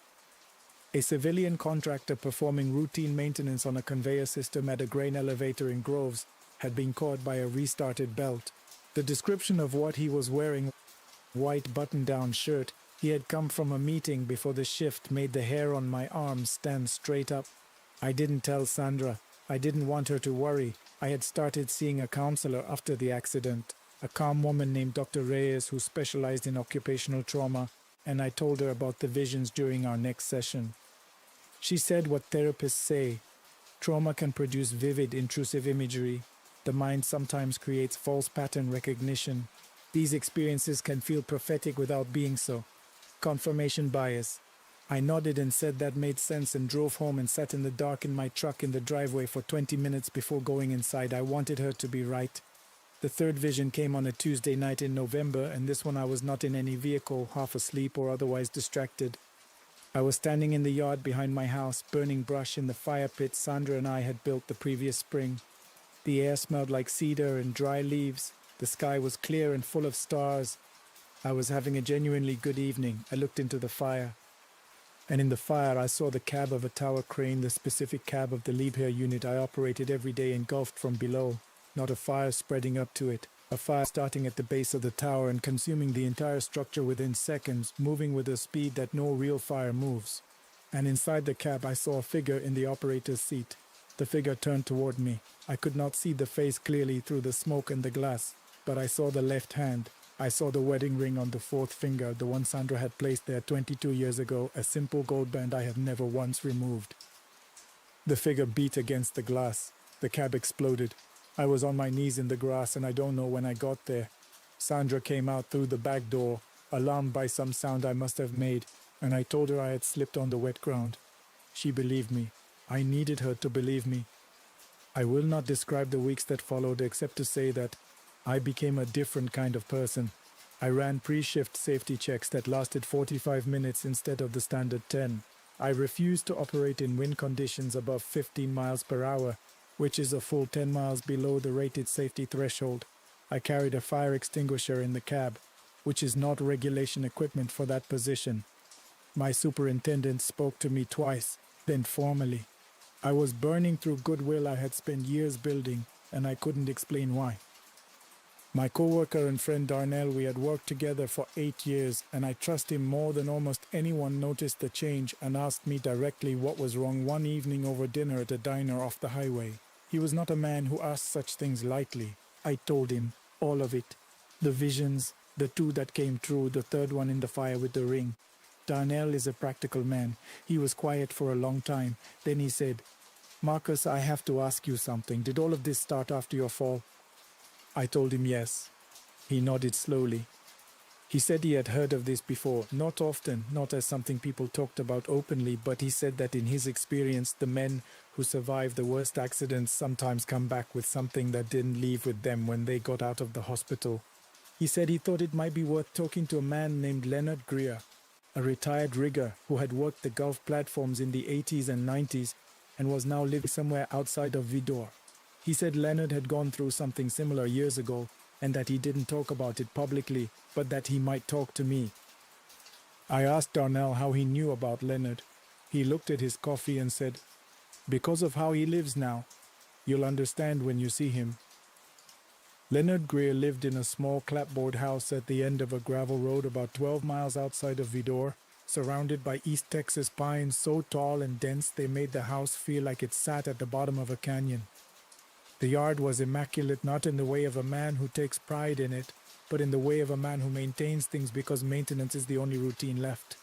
There were no decorations, no lawn chairs, and no garden, just a clean, flat, empty space. He came to the door before I knocked. He looked at me for a long moment. I had expected an old man. He was not old, not by his actual years, which I later found out were 58. But there was something in his face that made him look like a man who had run out of something essential a very long time ago. Not energy, not health. Something I don't have a clean word for. I told him my story. He listened without interrupting. When I finished, he said, "The vision with your ring, that's when you came here." I said yes.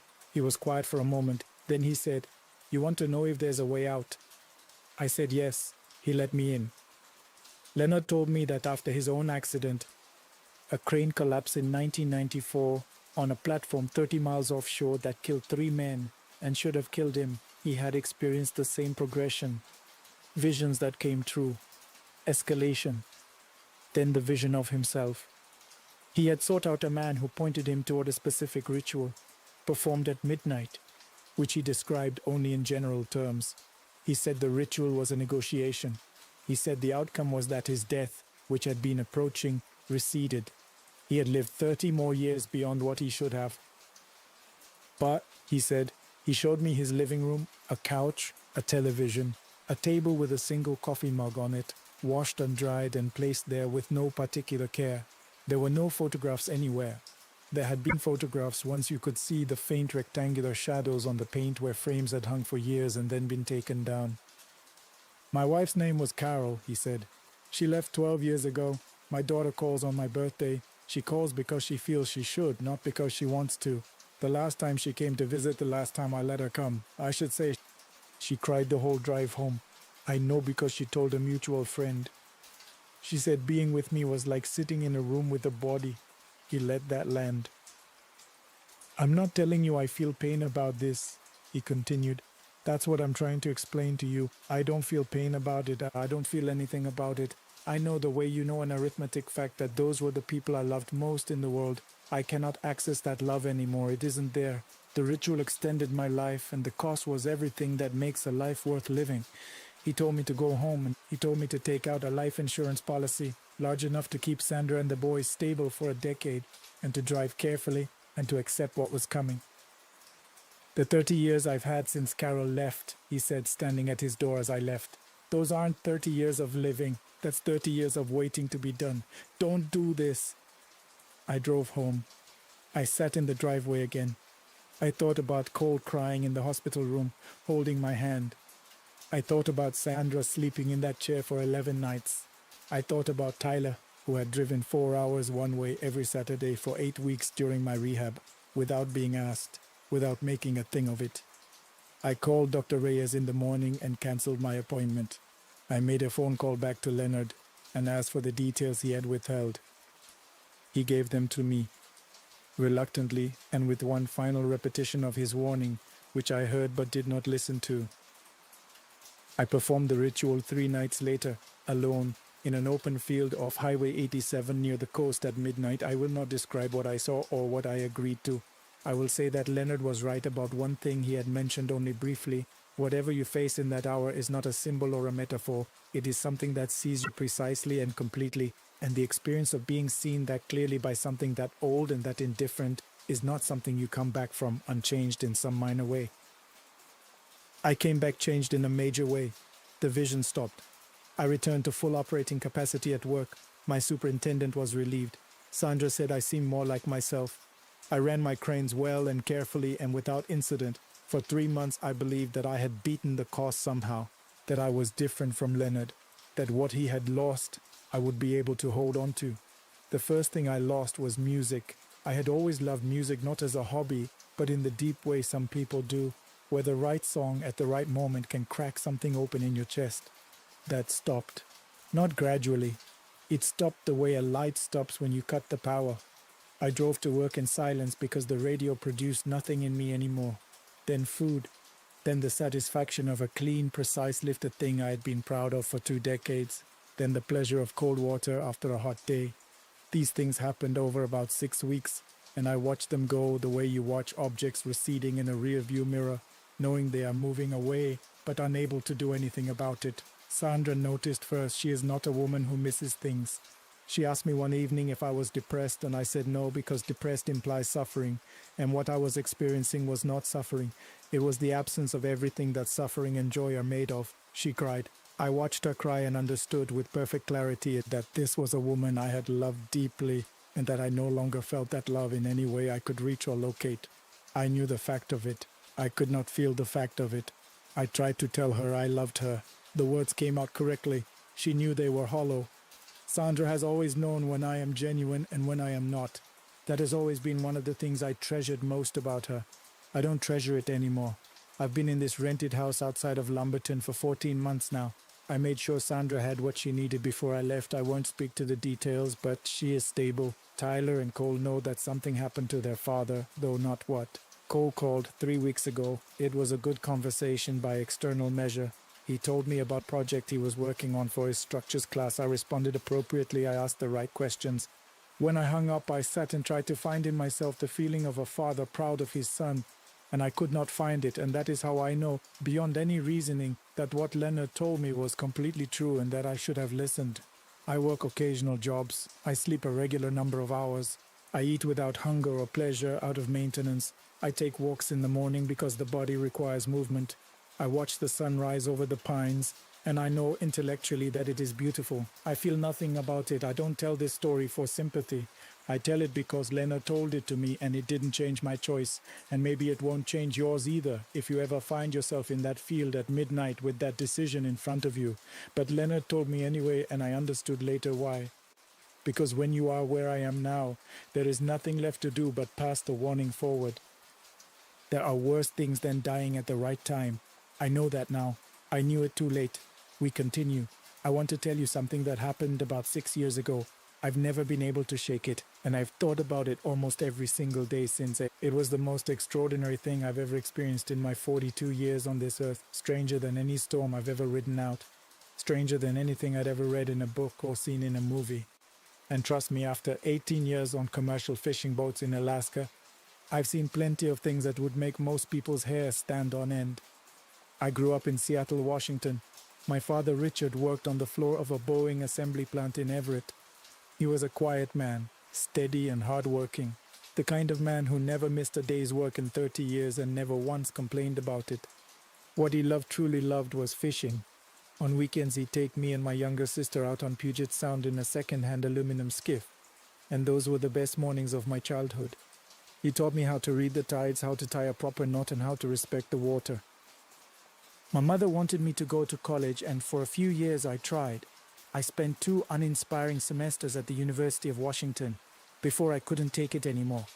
I drifted for a while, construction jobs, warehouse work, until my Uncle Cal, my father's older brother, offered me a spot on his halibut boat operating out of Kodiak, Alaska.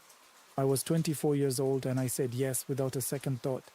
My mother never fully forgave either of us. I fell in love with it immediately. The vastness of the Gulf of Alaska, the cold that gets into your bones in a way that's almost spiritual. The silence that exists out there when the engine cuts and there's nothing around you for 100 miles in every direction. There's a freedom to it that I've never been able to explain to anyone who hasn't lived it. My father died when I was 32. He'd gone out alone on a Saturday morning in his old skiff on Puget Sound. A sudden squall came up without much warning. The Coast Guard found the overturned boat near the entrance to Hood Canal the following morning. They never recovered his body. I took a week off from the boat, went home to Seattle to be with my mother and sister, and then I went back to work because I didn't know what else to do. The water, oddly enough, was the only place where I felt close to him after that. The trip I want to tell you about happened in late September. It was the tail end of halibut season, and we were doing what would be one of our last runs of the year, a 72-hour trip out of Homer, Alaska. We were aboard a 60-foot boat called the Celeste, which I'd been working on for the previous 3 seasons. There were 3 of us on board. Captain Grace Harmon, who had 22 years of commercial fishing experience and ran a tight professional operation.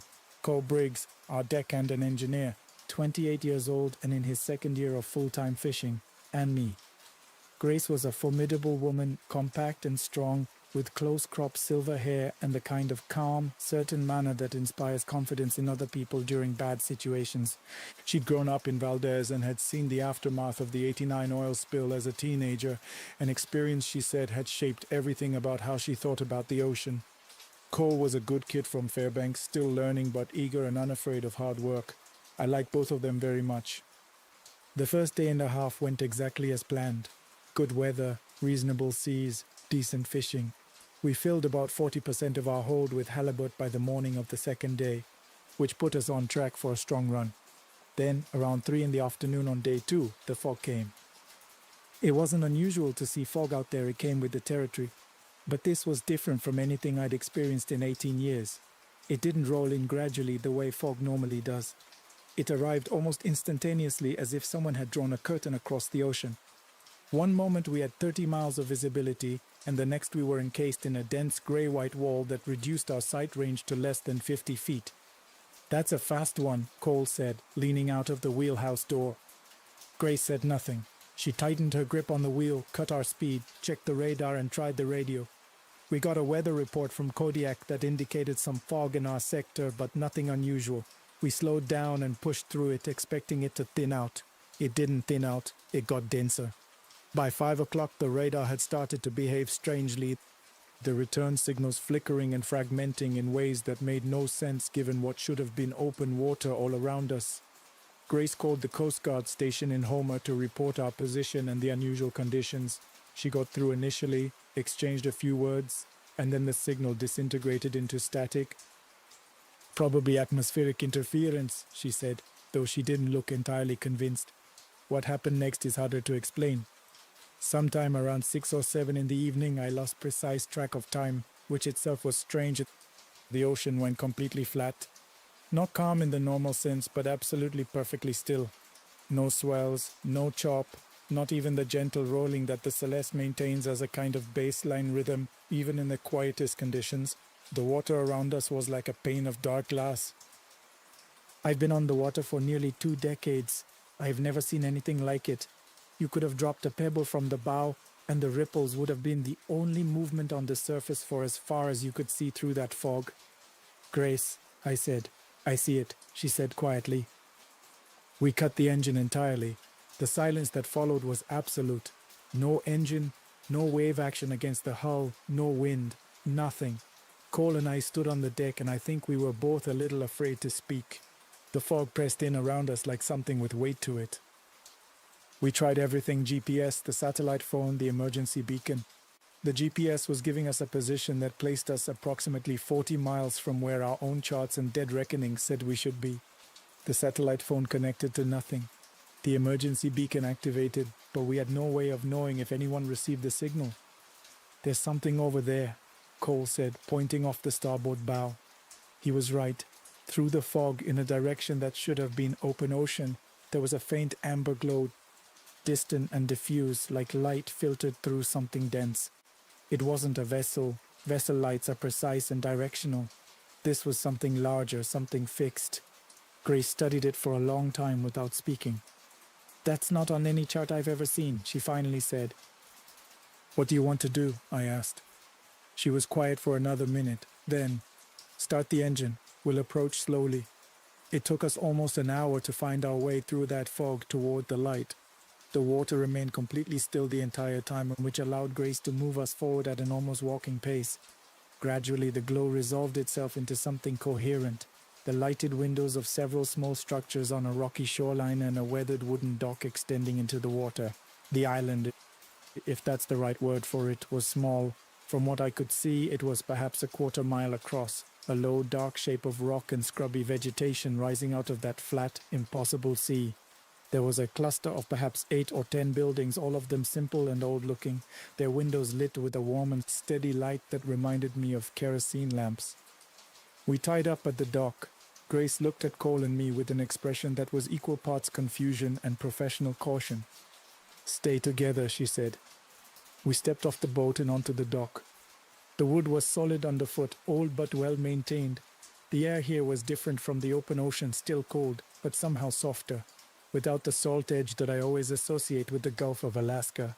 There were no sounds, no birds, no wind, no water moving against any shore. We walked up the dock toward the buildings. The ground between them was rough grass and gravel. I noticed that everything seemed slightly aged, but not abandoned, more like a place that had always existed a little bit outside of ordinary time. I'm aware of how that sounds. I don't have a better way to say it. Cole stopped walking first.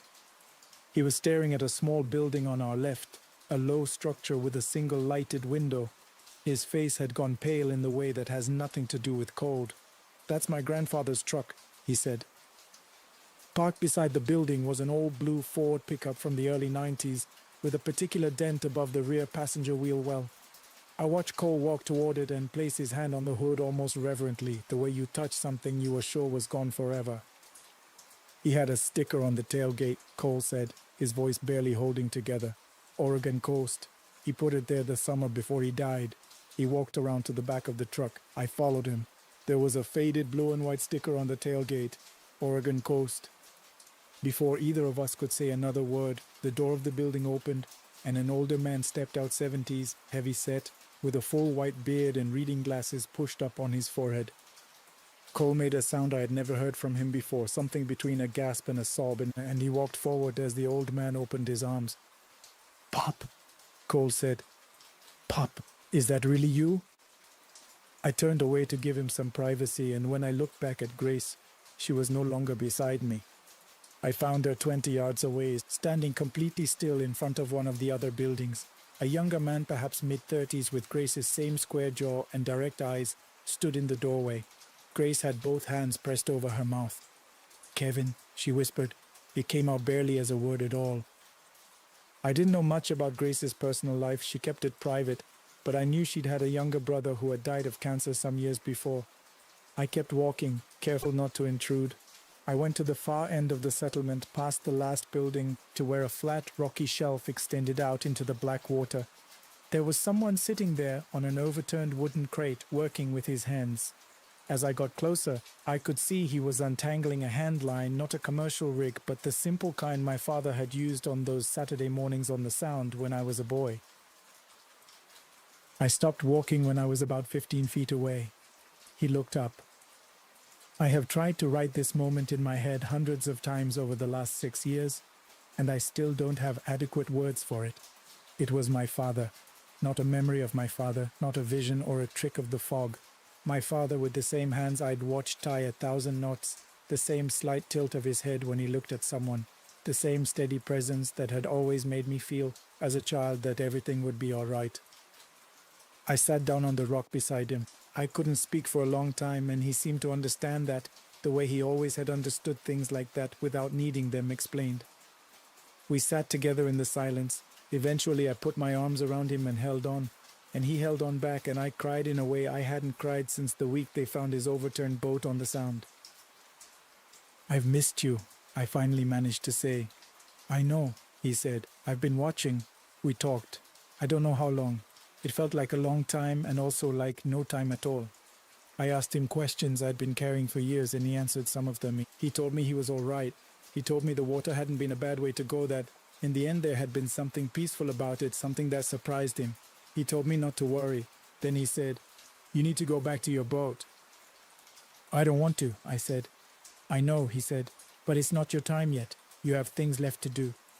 He looked at me with that particular steadiness of his, the expression I'd been carrying in my memory for 10 years. "Grace and the boy, they've made their choice. That's not yours to carry. Go back to the boat, Nathan. Go back now."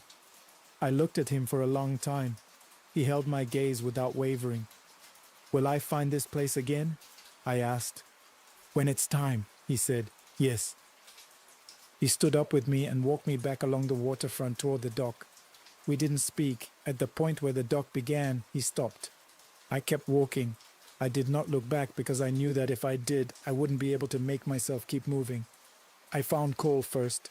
He was standing outside the building where he'd found his grandfather, and when he looked at me, his eyes were red, but his face carried an expression I'd never seen on him before, something like the relief of setting down a weight you'd been carrying so long you'd forgotten it was there. "I'm staying," he said quietly before I could say a word. I know how that sounds. I can't explain it any better than that, but I'm staying. I nodded. I didn't try to argue. I found Grace sitting with her brother on the steps of his building. She looked up when she heard me approach, and she already knew what I was going to say. "Don't," she said, not unkindly. "I know what you're about to tell me. You should go, but I'm not going with you." She paused for a moment, watching me steadily. "You're the best fisherman I've ever worked with, Nathan. Take the Celeste and head back the way we came. The fog will clear." I wanted to say more. I didn't find the words for it. I shook her hand, and she surprised me. She pulled me into a brief, fierce hug that lasted only a second. Then she released me and turned back to her brother. I walked back to the Celeste alone. I started the engine and untied the lines. I eased the boat backward away from the dock, then turned her bow into the fog and pushed the throttle forward. The water was still glassy and still. I steered by feel and by instinct in the direction I believed we'd come from. The fog began to thin. A slow, deep swell returned beneath the